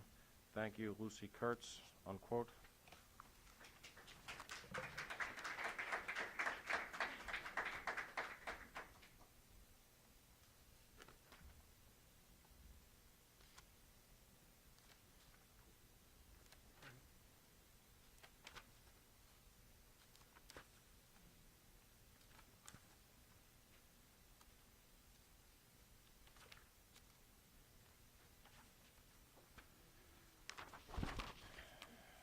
The last one is from Salvatore Giordano. Quote, I am absent from the meeting because my semester begins today, as most other colleges Point of order, are. Mr. Parton? Yes. This is a board member. He is not at the meeting. Is it okay for him to be talking during public comments as a board member? It is. It's similar to what Mr. Mara reads at the beginning of the meeting, where members of the public, including members of the board, can record the board meeting. So in this circumstance, unable to be here, Mr. Giordano can, within his 5-minute time limit, make a comment during this section. As a point of order, Mr. Cittadino, Mr. Mara, and I discussed today, because these meetings are in person again, this email option is going to go away. The timing of that will be discussed in executive session later on. But just because Mr. Mara has had the opportunity to read many emails tonight, it's important for the board, for the public to know that because meetings are back in person, this is not going to be the format for long. We will get back to you with exact timing on that. Back to you, Mr. Mara. All right, again from from Salvatore Giordano.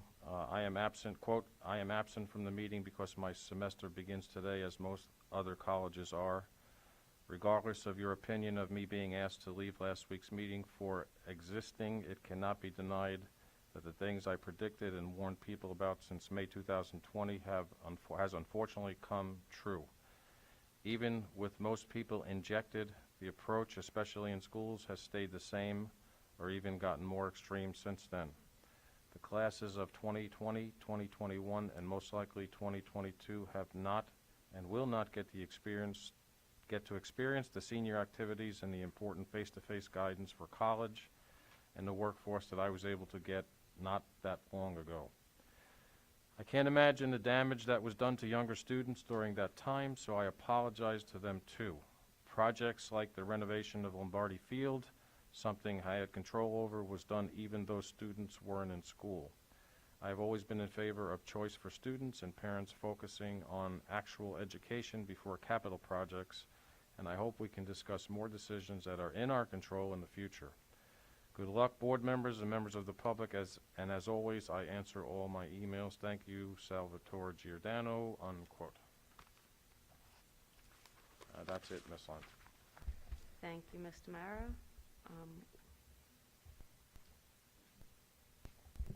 Sorry, Mr. Dunn. Good evening, Richard Dunn, 58 Norman Lane here in Old Bridge. I just want to make very clear something to the public. I can tell you unequivocally that the teachers in this district are extraordinary. They give 110% of their time. They love our children. They love this district. And they worked hand in hand with the Board of Education to keep our programs intact by taking pay cuts or keeping their wages lower so that we could keep our programs. Now, when you're going to disparage teachers, that's not a good thing. These are the people who adore, these are the people who give, these are the people who go home. They go home and do the work after hours. There's no disparaging of teachers. That's uncalled for and inappropriate.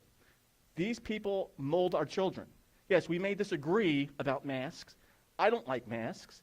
I disagree with the mandates. I made that very clear, but we cannot put that on the shoulders of our teachers. They are here to do a job. They do it very well.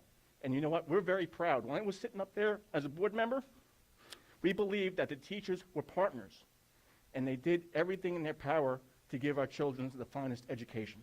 We need to back them up. We're not here to belittle them. We're not here to disparage them. We need to work together. That's number one. Number two, David Cededino. I know that this is a big gorilla in the room, but I can tell you unequivocally that Dave is an extraordinary superintendent. I know there's going to be disagreement about that.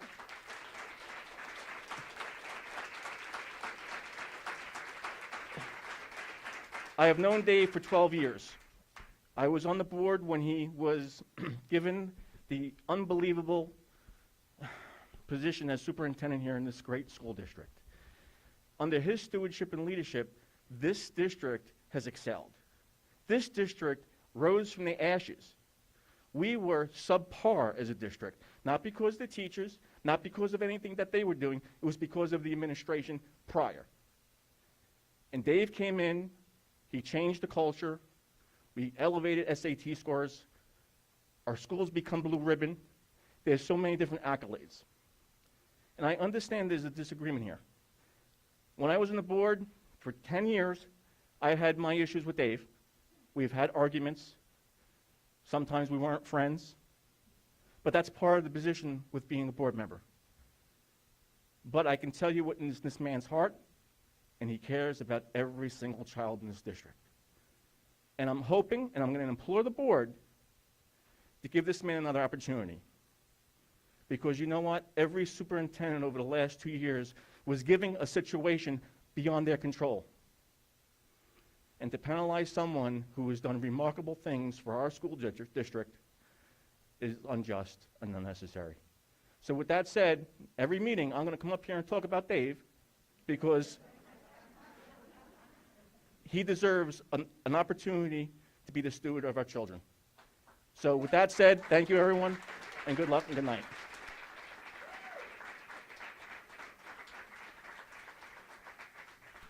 Good evening, everyone. Sal DePrima. I'll make it real quick. I just want to echo what Mr. Dunn said. I've been involved in this school district as a prior board member, a PTA officer, a parent, whatever you could think of in the past 27 years. The teachers in this district are remarkable. They care about the children.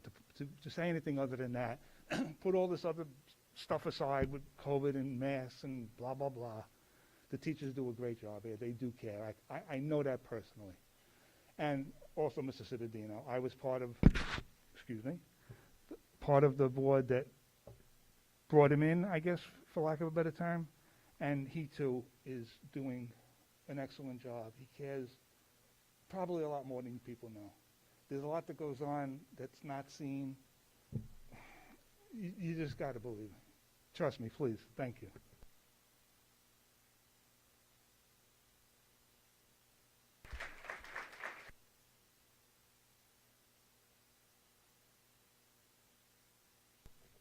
Hi. Is it okay for me to read a letter to that somebody wanted to be read? Absolutely. Just state your name and address, please. Okay, my name is Michelle Mann. The letter is from Michelle Cordero. I'm not sure if I'm pronouncing her name right. I'm sorry, Michelle, if you're watching and I'm messing up your last name. I also have to take off my glasses. Okay. Here's her letter. She writes, I am a licensed clinical social worker practicing psychotherapy for close to 20 years. I am also a mom of two elementary-age children and a resident of Old Bridge. While the mental health impact of COVID is both widespread and significant, I want to stress the fact that making general statements without the credentials to do so can only add to the misinformation we are seeing so regularly. Since the beginning of the pandemic, I have worked day in and day out providing direct therapy to individuals struggling, many of whom have intense levels of anxiety and depression fueled by the fears associated with COVID-19. Of the many patients I treat, there is not one single one that has reported any mental health impacts of wearing a mask. Not a single adult nor a single child. I have no colleagues who have reported any patients who have been impacted by either. While some find it uncomfortable and annoying and others feel it is an impingement on their rights, no one has expressed a resulting increase in any mental health symptoms due to wearing it. We can agree with science or disagree with it. Since I am not a physician or an epidemiologist, I messed up that word, I won't voice my opinion. We can agree or disagree with the politics impacting the pandemic. Since I am not a politician, I won't voice my opinion on that either. What I will do is voice my opinion, my professional opinion, regarding the mental health associated with this pandemic. What we know as clinicians is that the impact of COVID on our mental health has just begun. While there are significant increases in intensity of anxiety and depression, disorders like PTSD have not even begun to rear their ugly heads. For those of us that work to mitigate the impact of the virus on the psychosocial functioning of society, it is important that misinformation isn't spread. While masks have had no impact on the mental health of children, see attached research published in the Journal of Children and Adolescent Psychiatry and Mental Health. What we do know has impacted children significantly is the anxiety associated with the unknown, the fears associated with a loved one getting sick, the separation from their peers academically and socially, and most significantly, with the grief associated with loss of family members or friends. There have also been significant economic impacts on families, which subsequently led to an increase in domestic violence and child abuse. While we tend to focus on the negative associated with our current circumstances, it is important to note that there can also be some significant positives. Children are learning resiliency firsthand, and families are spending more time together. Both will contribute to their future success. Again, I want to stress it is important that those without the professional knowledge or the credentials not make blanket statements about mental health. Stigmas are already a hurdle for those suffering. As a mental health professional and as a mom, I urge empathy for mental health, especially now. Thank you.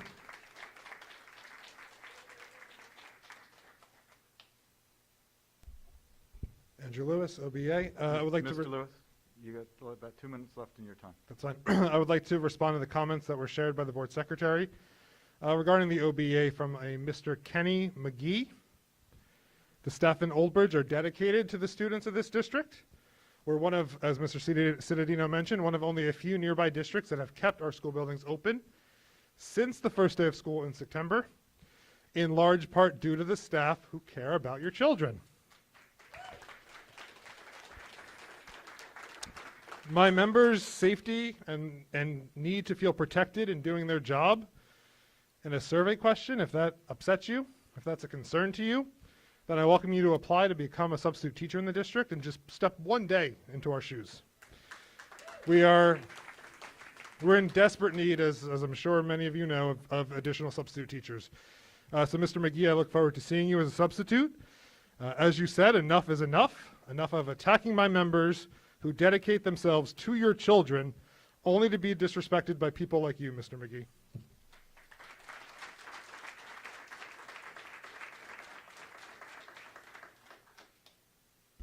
I'm Scott Mazzella. I'm the PR guy that's supposed to make all this look good. I'm speaking as a teacher. I just want to thank Mr. Dunn, too. Thank you for that, and Andrew. But I had COVID. Some of my colleagues had COVID. A lot of my students had COVID. At the beginning of the year, Mr. Cittadino told us to be the bridge. And the bridge that we're trying to be is the bridge from one normal era to a different normal era. And we're still on the bridge. We're not at the other side yet. But all the people who had COVID, whether it be myself or my colleagues, and of course the students, we all came back. Nobody quit. Not one. Students were working from home, of course. A lot of staff with COVID sent lesson plans in every day. They didn't stop working. Nobody wants this, okay? Nobody. What I want the world to know is we came back. And we came back every single time, and so did the students, and that's what's going to get us to the other side of that bridge. So let's be the bridge, and I hope I'm not going to get in trouble for doing this up here, but I want us to get to the other side of the bridge, so who's with me? I copyrighted that, so. Yes, copyrighted. And I wish I wore a better outfit. I wasn't expecting to come to the microphone tonight. Thanks, everybody.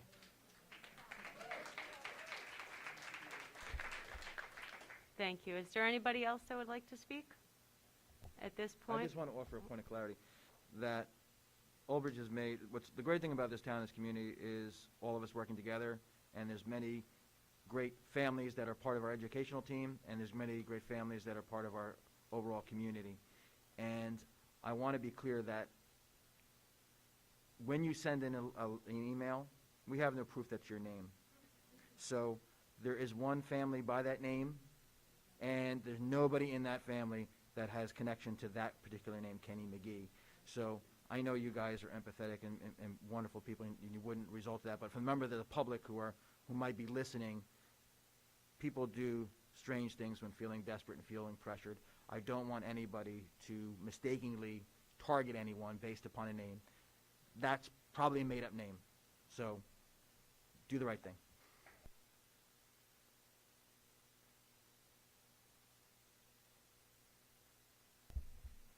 At this point, we'll close the hearing of the residents and move on to old business, which we have 2 items, Mr. Parton. So those are open to board discussion at this point. The board reserves the right to discuss policy issues as a whole, and that was added to your old business as well as to be referred to the policy committee.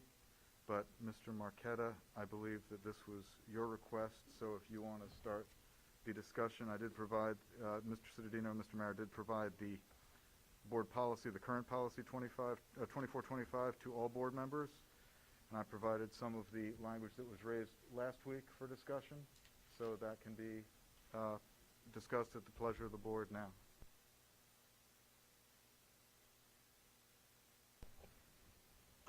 So basically, I just wanted the language of that policy shifted a little bit.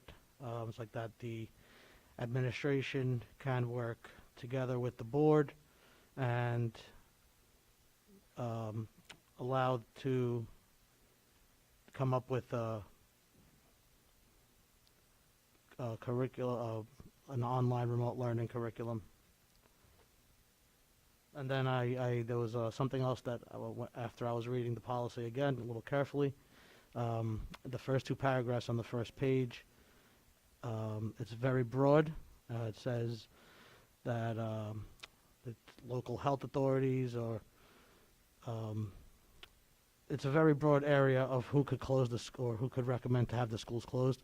So I would just like to close that in a little bit and just have it say by law. Whenever if it comes down from the top of the governor again, that should be the only way that we are able to close schools. Okay, so I guess the best way to go through this discussion is to talk about, if we go in order, if we talk about what Mr. Marquetta just and he and I talked about this before this meeting started. In the first 2 paragraphs, there is a lot of language in there. Talking about the instances in which the board may be required to move to a remote platform. What those instances all have in common is that they have the force of law. So to simplify and clarify, it would certainly be legal to change the language. And board members, do you all have this policy in front of you? Members of the public, I'm sorry, you don't have it in front of you. But what it says right now is that there are these certain instances in which the board may, or the district may be obliged to move to a remote platform. The simplification that Mr. Marqueta and I discussed this evening for consideration by the board would say in that first paragraph, in the event a school or the schools of the district are required by law to close for more than 3 consecutive days, and that would be, we would then remove due to a declared state of emergency, declared public health emergency, or a directive by the appropriate health agency or officer. The reason for that would be that each of those instances is a situation in which the board and the district and the superintendent and the administration are required by law to move to remote platforms. Any discussion on that possible revision to your board policy? And certainly, Dave, if you want to talk about that, you're, needless to say, a big part of this conversation. In short, making that decision was the hardest decision I ever had to make. If someone else wants to have that responsibility, have at it.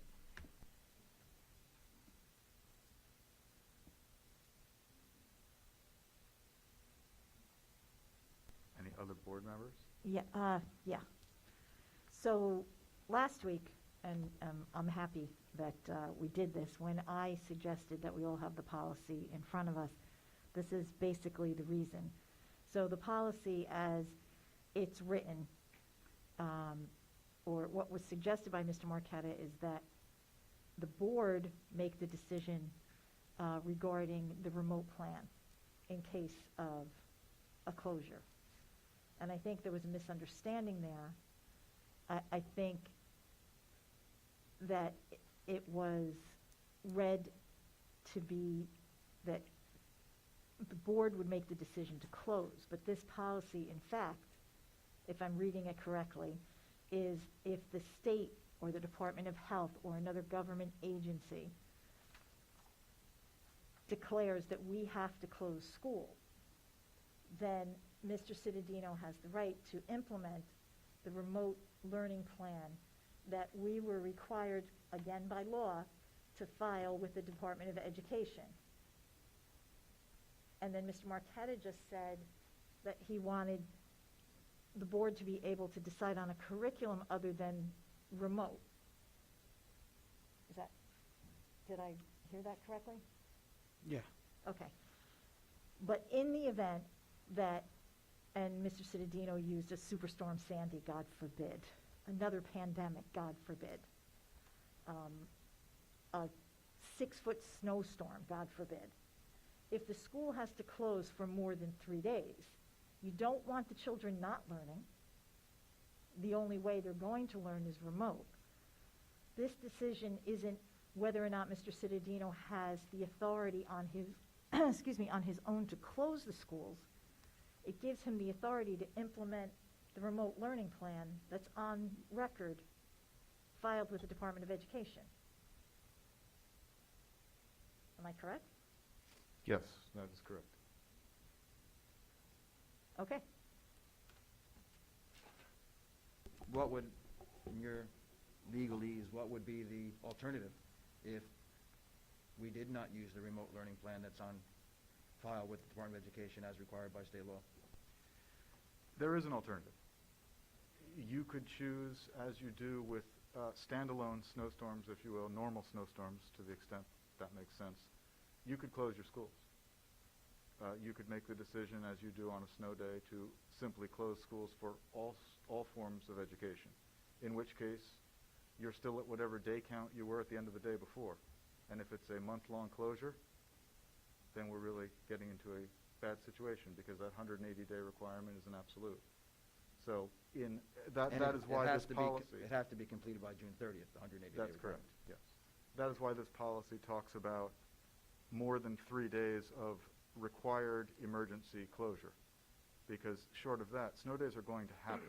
Snow days happen every year, almost. But a long-term closure is something that this school district and every other school district in a Superstorm Sandy situation have to either figure out, or in a 2020, 2021 and counting situation, have to figure out how are we going to make these days count in whatever format we can deliver education under extraordinary circumstances. Right now, you're back in person. This policy has no effect right now. So I'm sorry if I'm repeating myself. I just want to clarify. This policy doesn't give Mr. Cittadino the right to close schools for 3 weeks because of Superstorm Sandy. It gives him the power to implement the remote learning plan in case the schools, due to a state of emergency or Department of Health or another government agency requiring that schools are closed, the remote learning kicks in. That's correct. The closure does not come from anybody in this school district. The closure would be coming from a state authority with the authority to do so. Okay, so if we take away his authority to implement the remote learning plan in that instance, then our kids aren't learning anything. And we are missing the days then. Yeah. Yes, that would be true, Ms. Cowley, but my understanding of the language that we were talking about in the lower paragraphs, because right now we're just talking about by law, so the closure itself. The what happens next language is what was sent to all board members on January 12th, and that's the language that talks about the superintendent moving to the remote platform, and that he'll have the authority to implement the school's district's program of virtual or remote instruction, and that he'll consult with the board prior to such decision if practicable. In other words, if, God forbid, there's a true superstorm sort of emergency, we'll all communicate as best we can, obviously. But that will be done on consultation and in communication with the board, and with, obviously, as much notice to students, parents, and staff as possible. So that's if the remote platform must be enacted because somebody has told you you have to close schools for a long period of time. That somebody would not be Mr. Cittadino. Mr. Cittadino and you as a board would be reacting to a state level requirement. That's the only time that this policy has any effect. I'm also thinking that there's a scenario that that doesn't make this as far-fetched as it sounds, or is like you'd hope it's like every 100-year type of situation or less with a superstorm. Carl Sandburg Middle School is, I believe, one of 2 county large shelters. If something happened within the county that devastated a lot of people's ability to have shelter, that would be designated as a shelter, and we would have people, not necessarily from Old Bridge, but from within the county, taking residence there. We then would have a difficult place operating a school at the same time because they'd be using a lot of the same facilities. You know, when you're living the place, you're showering, you're eating, and again, this is not something anyone would do lightly, but in the state of a real emergency where life and death are taken into account. In that type of situation, most likely the students of Sandburg would opt remotely, or we would do a split schedule with Salk. So just, you know, keeping all of that in mind, there's opportunities or real reality situations that are not so far-fetched in which something like that may take place. Yeah. And that is true, but that is another example, like the 6-foot snowstorm and the flood or whatever else. In that case, the Office of Emergency Management, State Police, would be effectively commandeering one of your buildings, which is a designated shelter, and you would be forced to make alternative arrangements, again, triggering not your decision, but your response. Mr. Parton, so just an issue which just popped into my mind. If the superintendent was required to consult with the entire board, there are open public meetings notification requirements also. So, and typically we are required to advertise for those type of meetings that require the entire board. Yes. Are we exempt from that under those circumstances? Well, there is the emergency meeting option, Mr. Mayor, in the event of a true emergency when public 48-hour notice cannot be provided. The board, by a majority vote, special rules, of course, can convene a meeting on short notice. But the language that was presented to the board is that the superintendent shall consult with the board prior to such decisions to the degree that's practicable. So if there is a flat-out crisis, the board will be notified as quickly as possible that a school or the district has been shut down. The superintendent will not do anything unilaterally, except move to a remote platform if there is no option for in-person learning because somebody has closed your school or district. So in that case, the board would be consulted still by whatever means are appropriate and necessary. If that was going to happen with advance notice, and I can't think of a circumstance in which that would happen, you know, we're going to have an emergency next Wednesday, certainly we'd schedule a meeting, and the board would be completely in the loop before it happened. But that kind of notice and deliberative process kind of flies in the face of emergency situations. But I'm sure it could happen. Other questions about this from the board? I just want to say, you know, I think just going over some of the things that was said last meeting, I really believe that one of the things that bothered me a lot was the use of the word power. That to me was very disturbing because I don't believe that I am here. I don't feel that I want to have more power over anyone. What I am here, the reason that I am here, and the reason that, you know, someone asked about my why, the reason I am here is to help the students achieve and to set them up for the highest level of success that I can as a collaborative board member with administration. So I don't believe that the word power should even be used in this situation. And what I really think, and I think what's happening here is, you know, and I'm not going to fault, you know, Mr. Marquetta. You have a lot of things that you want to do and you campaigned on, and I'm not. I don't want to fault you for your desire to have change, but what I will recommend is you will learn a lot. Like we have to do, as board members, we have to take training every year, okay? And the very first year of a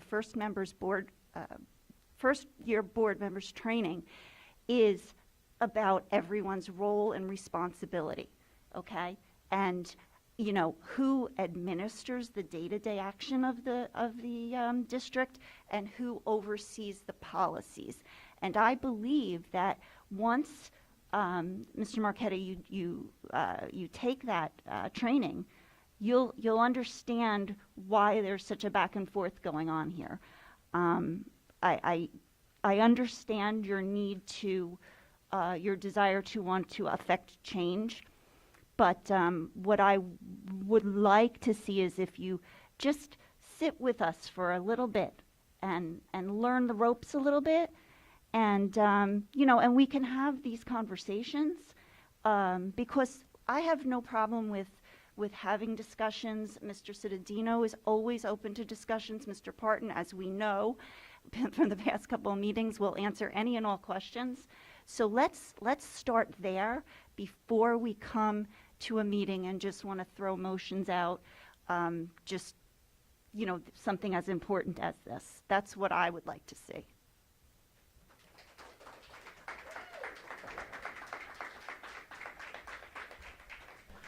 If I could just make a comment, the way I'm reading this, it just looks like it's an attempt for checks and balances. I don't think it's a matter of power. I think it's just a matter of more collaboration. Well, you used the word power last time. Last week, you used the word power several times. I never used the word power. Oh, yes, you did. Okay. Yes, you did. Absolutely. Okay. We can go back. So to me, it's just a matter of checks and balances. Oh, I'm sorry, Mr. Slade. Yes. I apologize. It's Oh, okay. I thought that was Mr. Marquetta talking. I apologize. It's okay. You did not. You absolutely did not. Okay. So. I apologize. It's okay. We make mistakes. So yeah, I'm reading this as a matter of checks and balances. It's a matter of just not leaving the responsibility on one party. You know, the collaboration of the board with Mr. Cittadino. I'm sure he doesn't, like you mentioned earlier, he doesn't want to sit there and make the only decision to close schools and remote learning for 18 months. So I'm just reading this from Mr. Marquetta. That's more of a checks and balances. That we collaborate a little bit more on decisions on how long they last and who initiates them. Absolutely, I agree. I agree with you, Mr. Slade. Collaboration is very, very important. And that's why I think maybe, and it's great to have this discussion, especially with all the public here. But what I suggest is that we just move this discussion to our policy meeting where we can really focus and hone down in a smaller committees. Our committee structure is that it's a chairperson and usually 2 board members per committee. Other board members can go to all of these meetings, and public is invited to attend. But it's an easier way to have these discussions, and Mr. Parton really breaks down everything. But no, definitely, Mr. Slade, and again, I apologize. I can't apologize enough for that. I do agree with you. Collaboration is very important.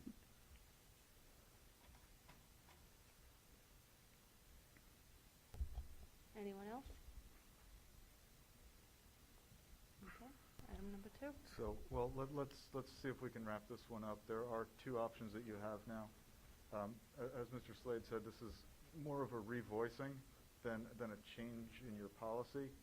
But if it's the board's pleasure, we can take this amended language, put it on your February agenda,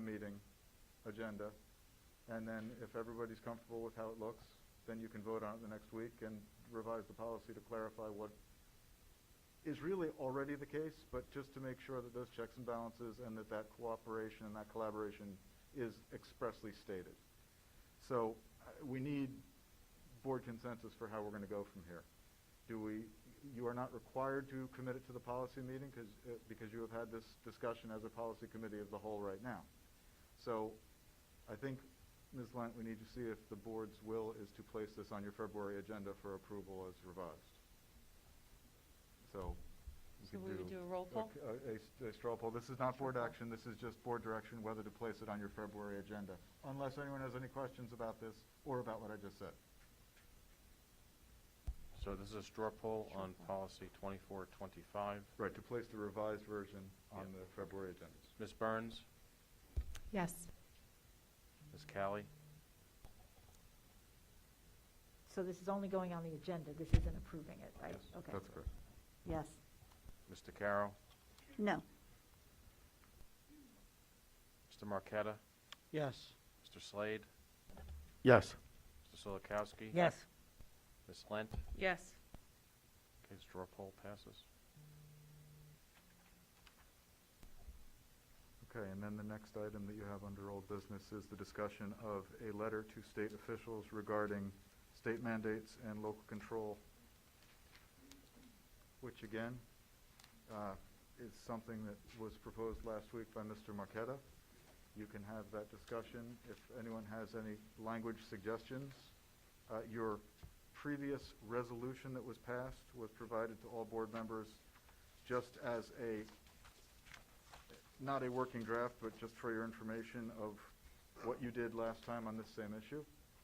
What you do next on this same issue is a question for board consent. If you agree, you have, as I said last week, you have every right to send a letter every week if you want to. You also have the right to never send a letter again. This is truly a board decision and a board discussion.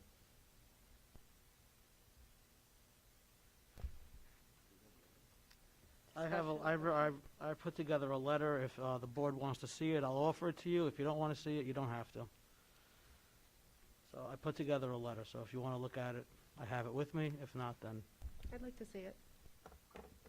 But weren't you supposed to have a copy of a letter that went out to kind of springboard off of?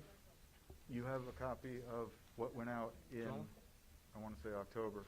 That was provided to you on January 12th. Oh, okay. This is, And that's a letter that went up to... It was a board resolution that was publicly sent out for everyone's information, and it was not sent as a letter to any elected officials. It was just a board resolution. Also, a letter never went out.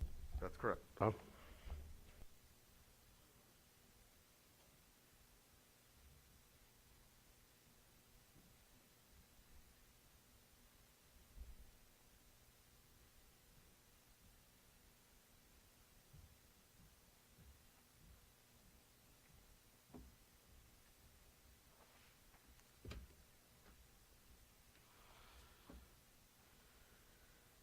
So it's just, if the board would like to add or take away, I think we should do it together, so fire away.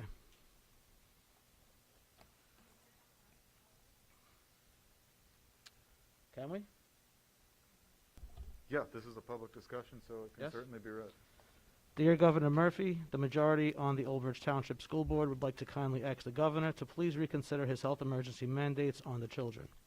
We have taken an oath to protect the Constitution, and this sort of governmental overreach is what we were sworn to defend.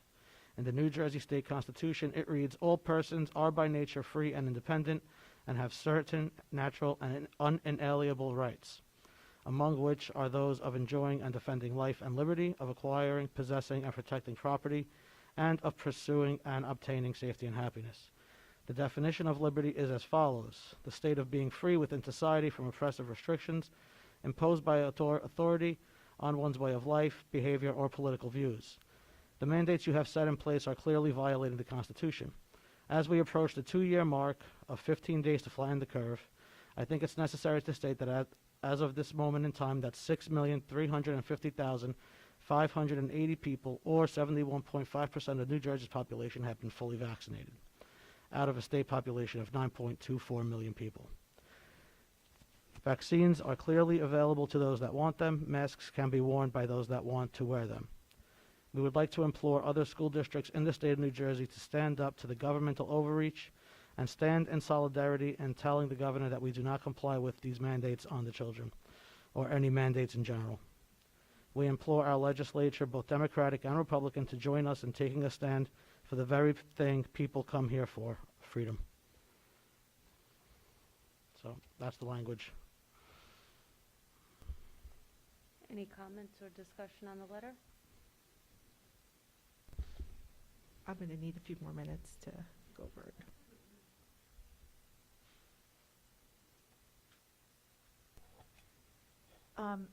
We did a resolution in October? Was that when we did the resolution? Yes, I believe that was October.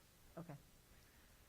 Could we not, first of all, the resolution didn't do anything. This letter's not going to do anything either. We all know that. Governor Murphy's not going to read this letter and say, Old Bridge is right. I'm wrong. It's not going to happen. It'd be nice. I don't like wearing this mask either, but it ain't going to happen.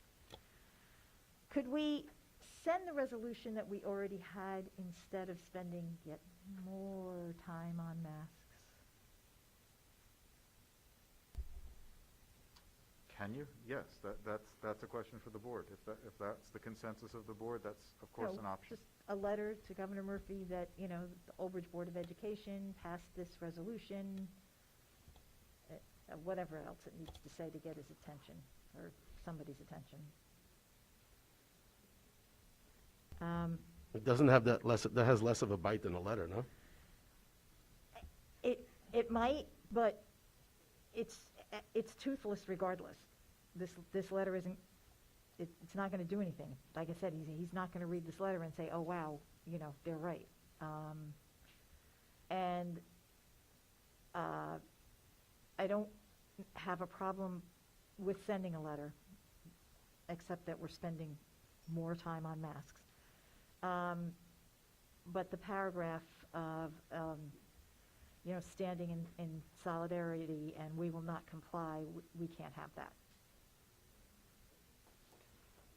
What about if we just take out the "we will not comply" and then just send him the letter asking the other districts in New Jersey to stand with us? Well, you could stand in solidarity or ask other districts to stand in solidarity in letting the governor know that we do not agree with these mandates, but you can't, I wouldn't say we will not comply, because you can't not comply. I mean, I'm not saying it's easy, but, I'm a Board of Education member, okay? I'm a legal assistant. If I don't comply, if I take off this mask in this building where it is now a law to wear it, and somebody reports me and I get a disorderly conduct charge, then, okay, maybe I'm found guilty, maybe I pay $1,000, kind of doubtful I'll get 30 days in jail.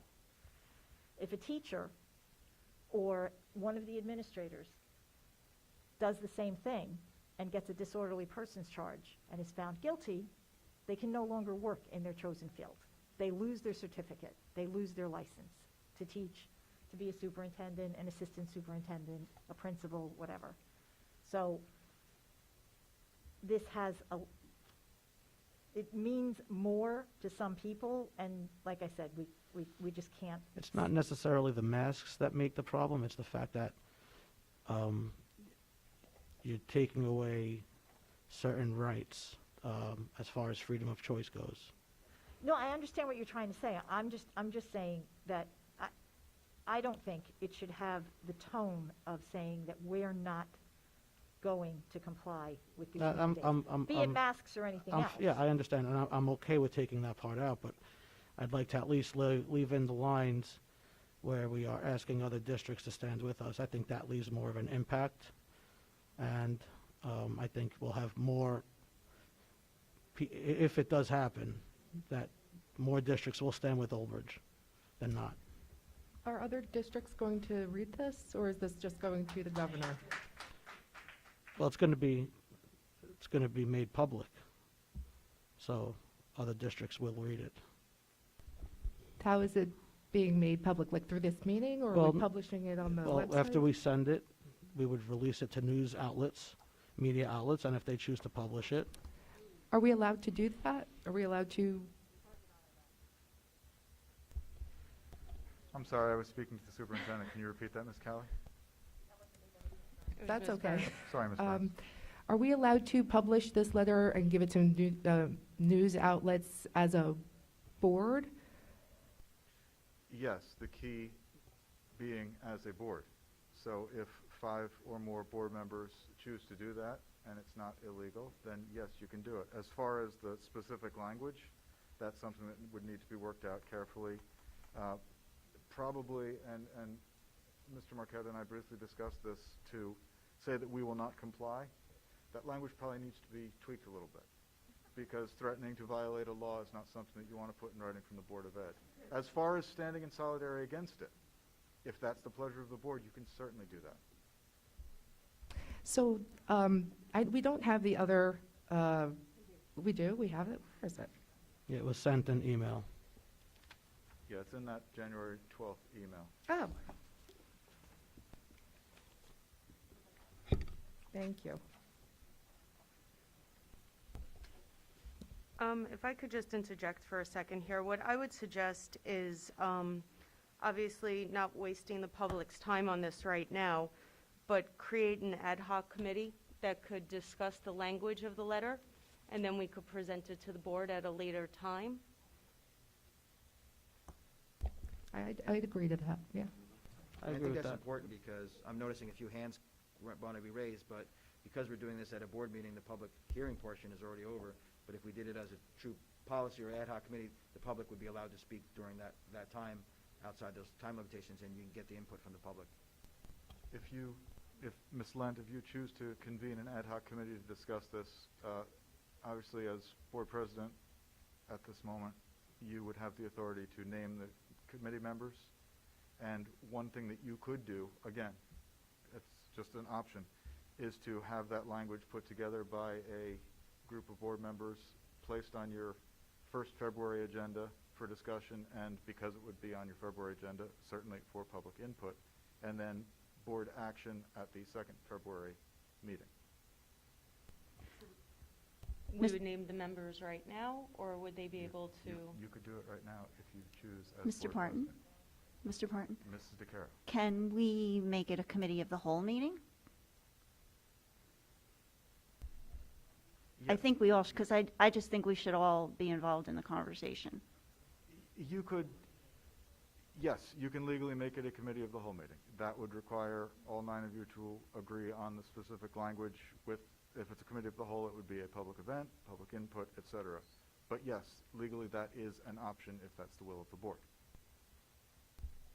Should we take a straw poll to see who would want to be part of this committee?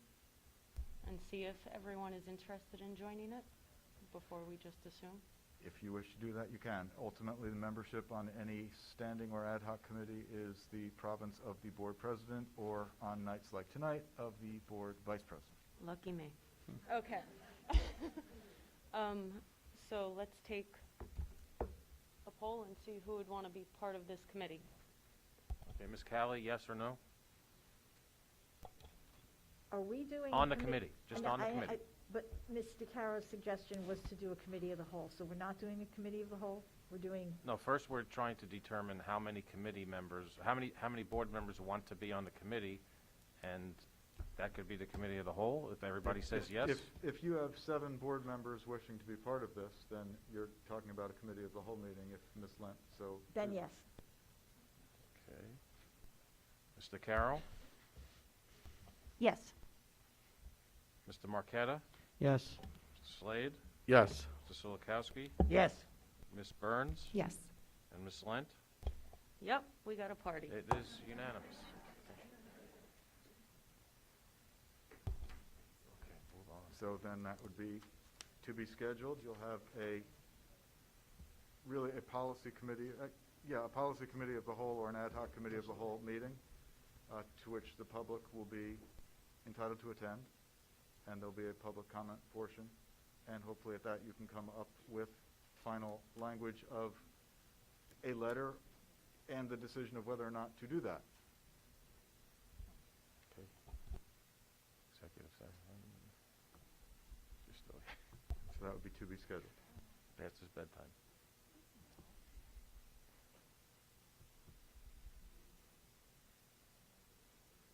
Now you need discussion on any other old business.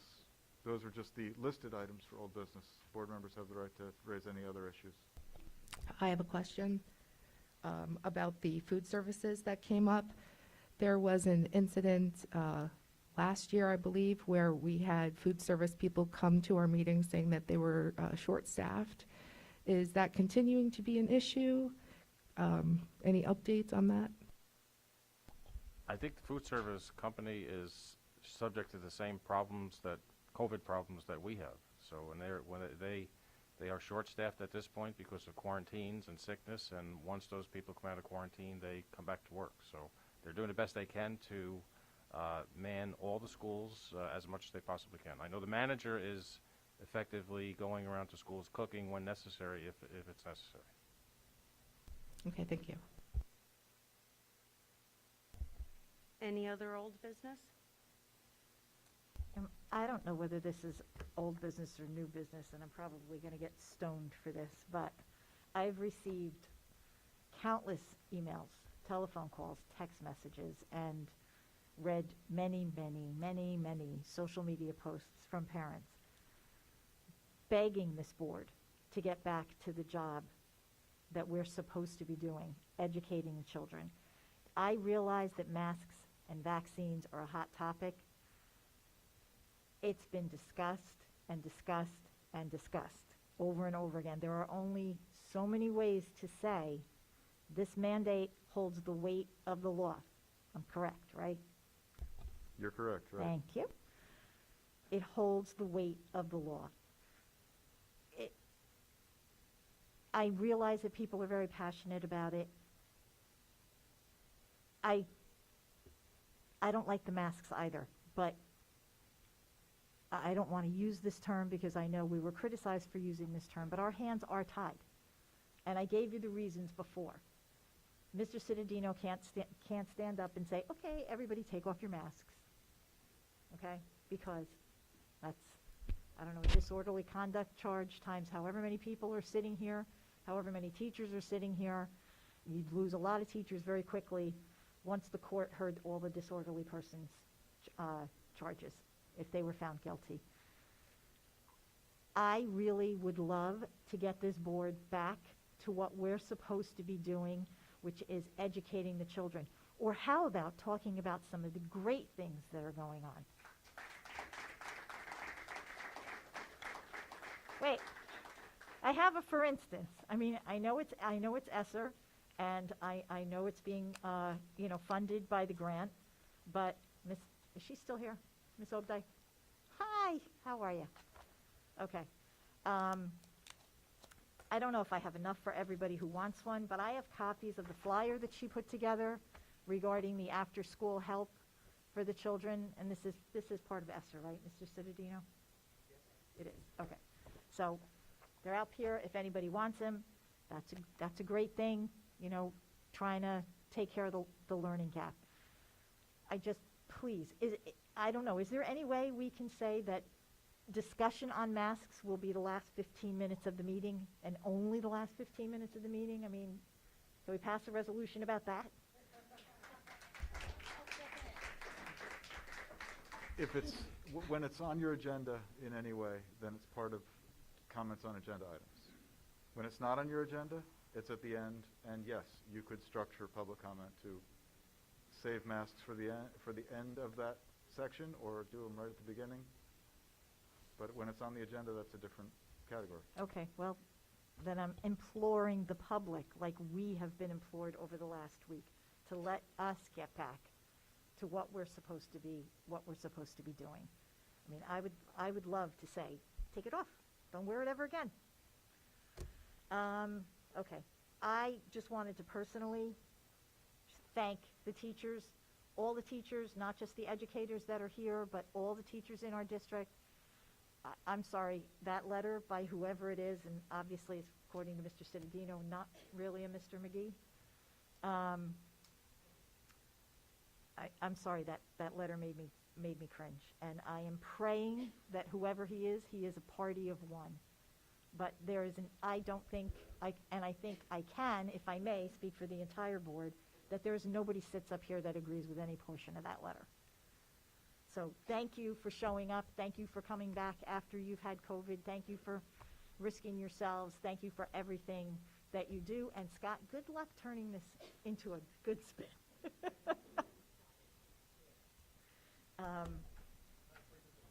You're not sleeping tonight. Like I said, good luck. Again, just please consider letting us get back to what we're supposed to be doing.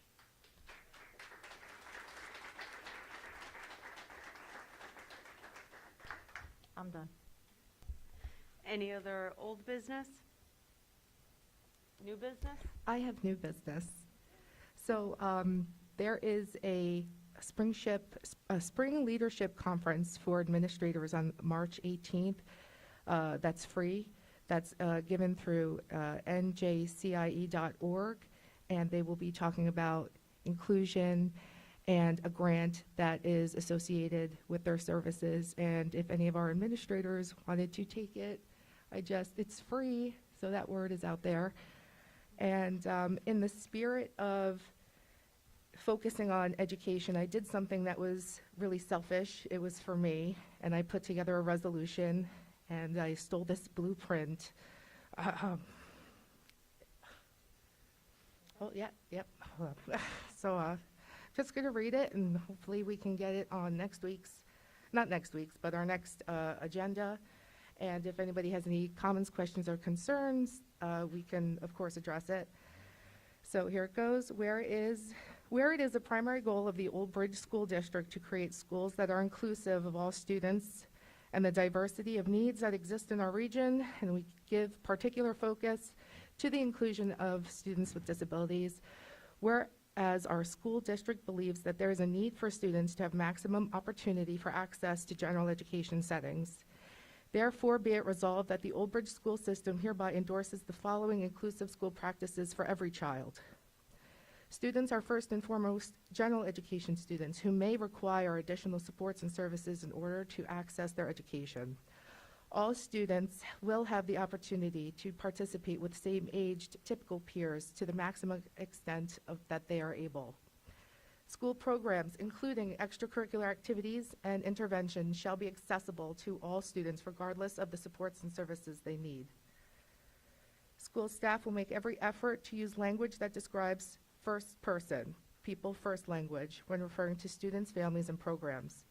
Inclusive practices are not a separate component of education, but rather a core ideal that will be present in all of our schools and all of our district programs.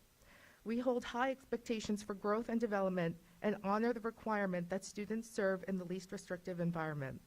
We also hold high expectations for staff and are committed to providing the support and resources needed to help staff uphold those high expectations. The diversity of our community makes everyone better. We celebrate the differences and the ways in which every child adds to the fabric of our communities. With these inclusive education practices in mind, now it be resolved that the Old Bridge School District celebrates all students and strives to model professionalism, respect, empathy, and high expectations for every student in every setting.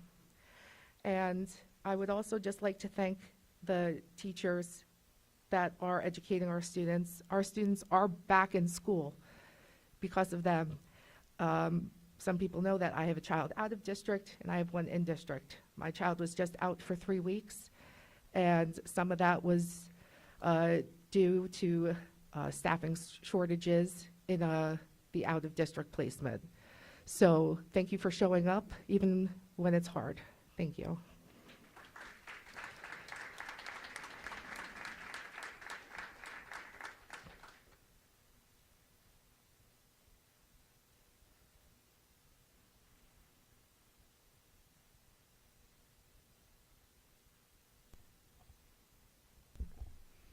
Board members, discussion of placing that on the next agenda?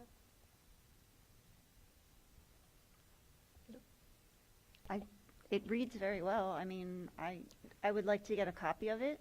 Oh, sure. Thank you. Yeah. Yeah. You can, would it be okay for her to email that to everybody with the disclaimer, do not reply? So why don't email it to me, and then I will make sure all board members get it. Okay, thank you.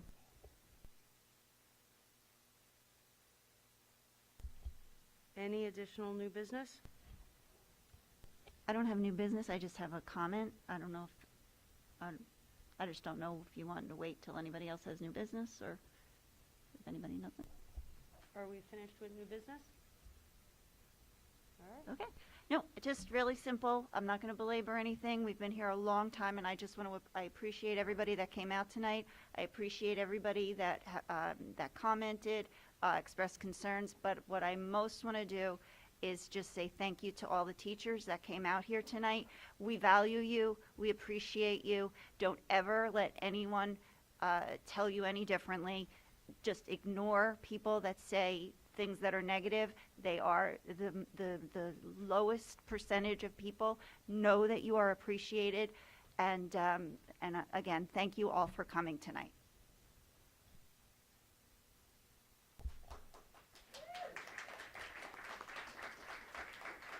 Anyone else? I don't have anything under old business, just a couple of concerns from the community. The CPEG reached out to me regarding they feel like their curriculum is being ignored. Maybe I'm using the wrong words. I don't want to misquote them, but they would just like to have like a tougher curriculum for them, because they're saying that and I know they said they reached out to the superintendent. So they said that the 3-year-old and 14-year-olds have the same curriculum, and I'm just trying to figure out why.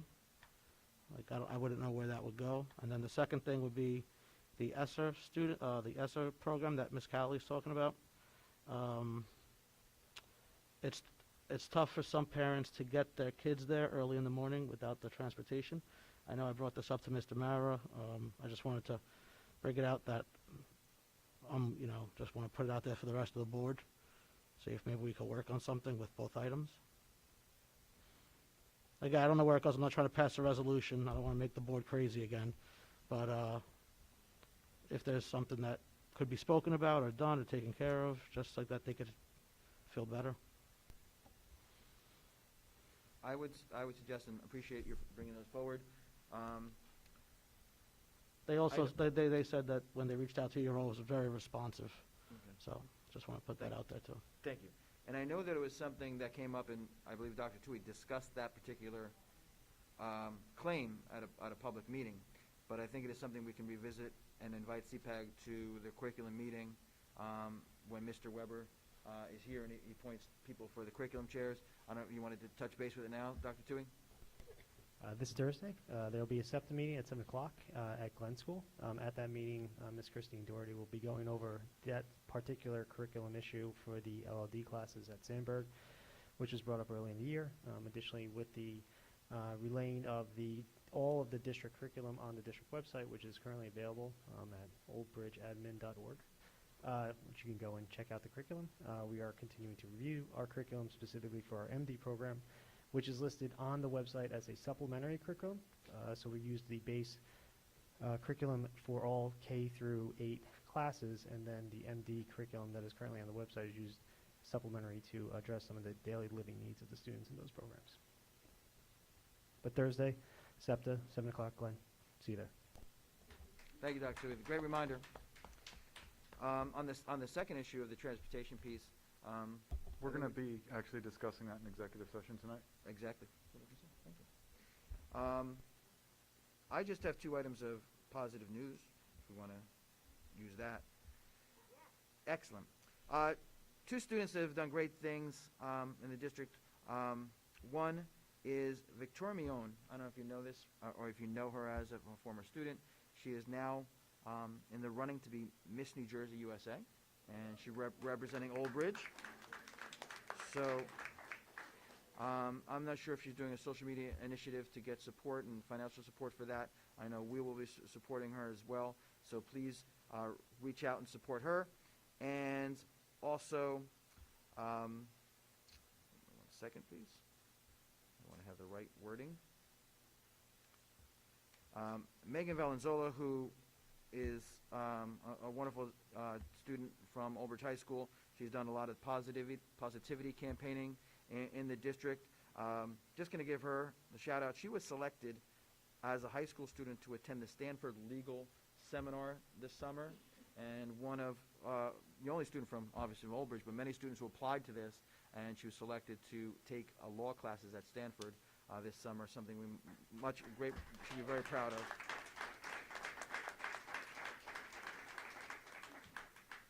And lastly, there's a bit of good news. Any of our staff members know that I've been doing the COVID testing, saliva-based COVID testing outside my office Monday through Friday. We're going to continue doing that until at least February. We'll assess it then and see how we're doing. Right now, when we started, we were doing about 15 a day. Now we're probably down to 3 or 4 a day. So it'll be there if you need it until at least February 1st, and then we'll let you know from there.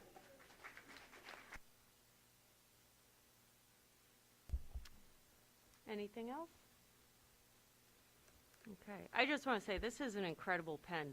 I did not want to sit in this seat, and I've been playing with it all night, like nervously, and it's taken fantastic notes. So thank you. So we'll close new and old business, and could I have a motion to go into executive session? Yeah, you need a motion for exec session for food service contract status, for personnel and attorney-client privilege issues with the 22 budget, and with the Nike-based property. Could I have a motion, please? Burns will make the motion. DeCaro will second. Thank you both. All in favor? Aye. Opposed? Abstentions? We're going in at 10:02. And just for clarification, the board will not be back out. We will leave straight after exec session.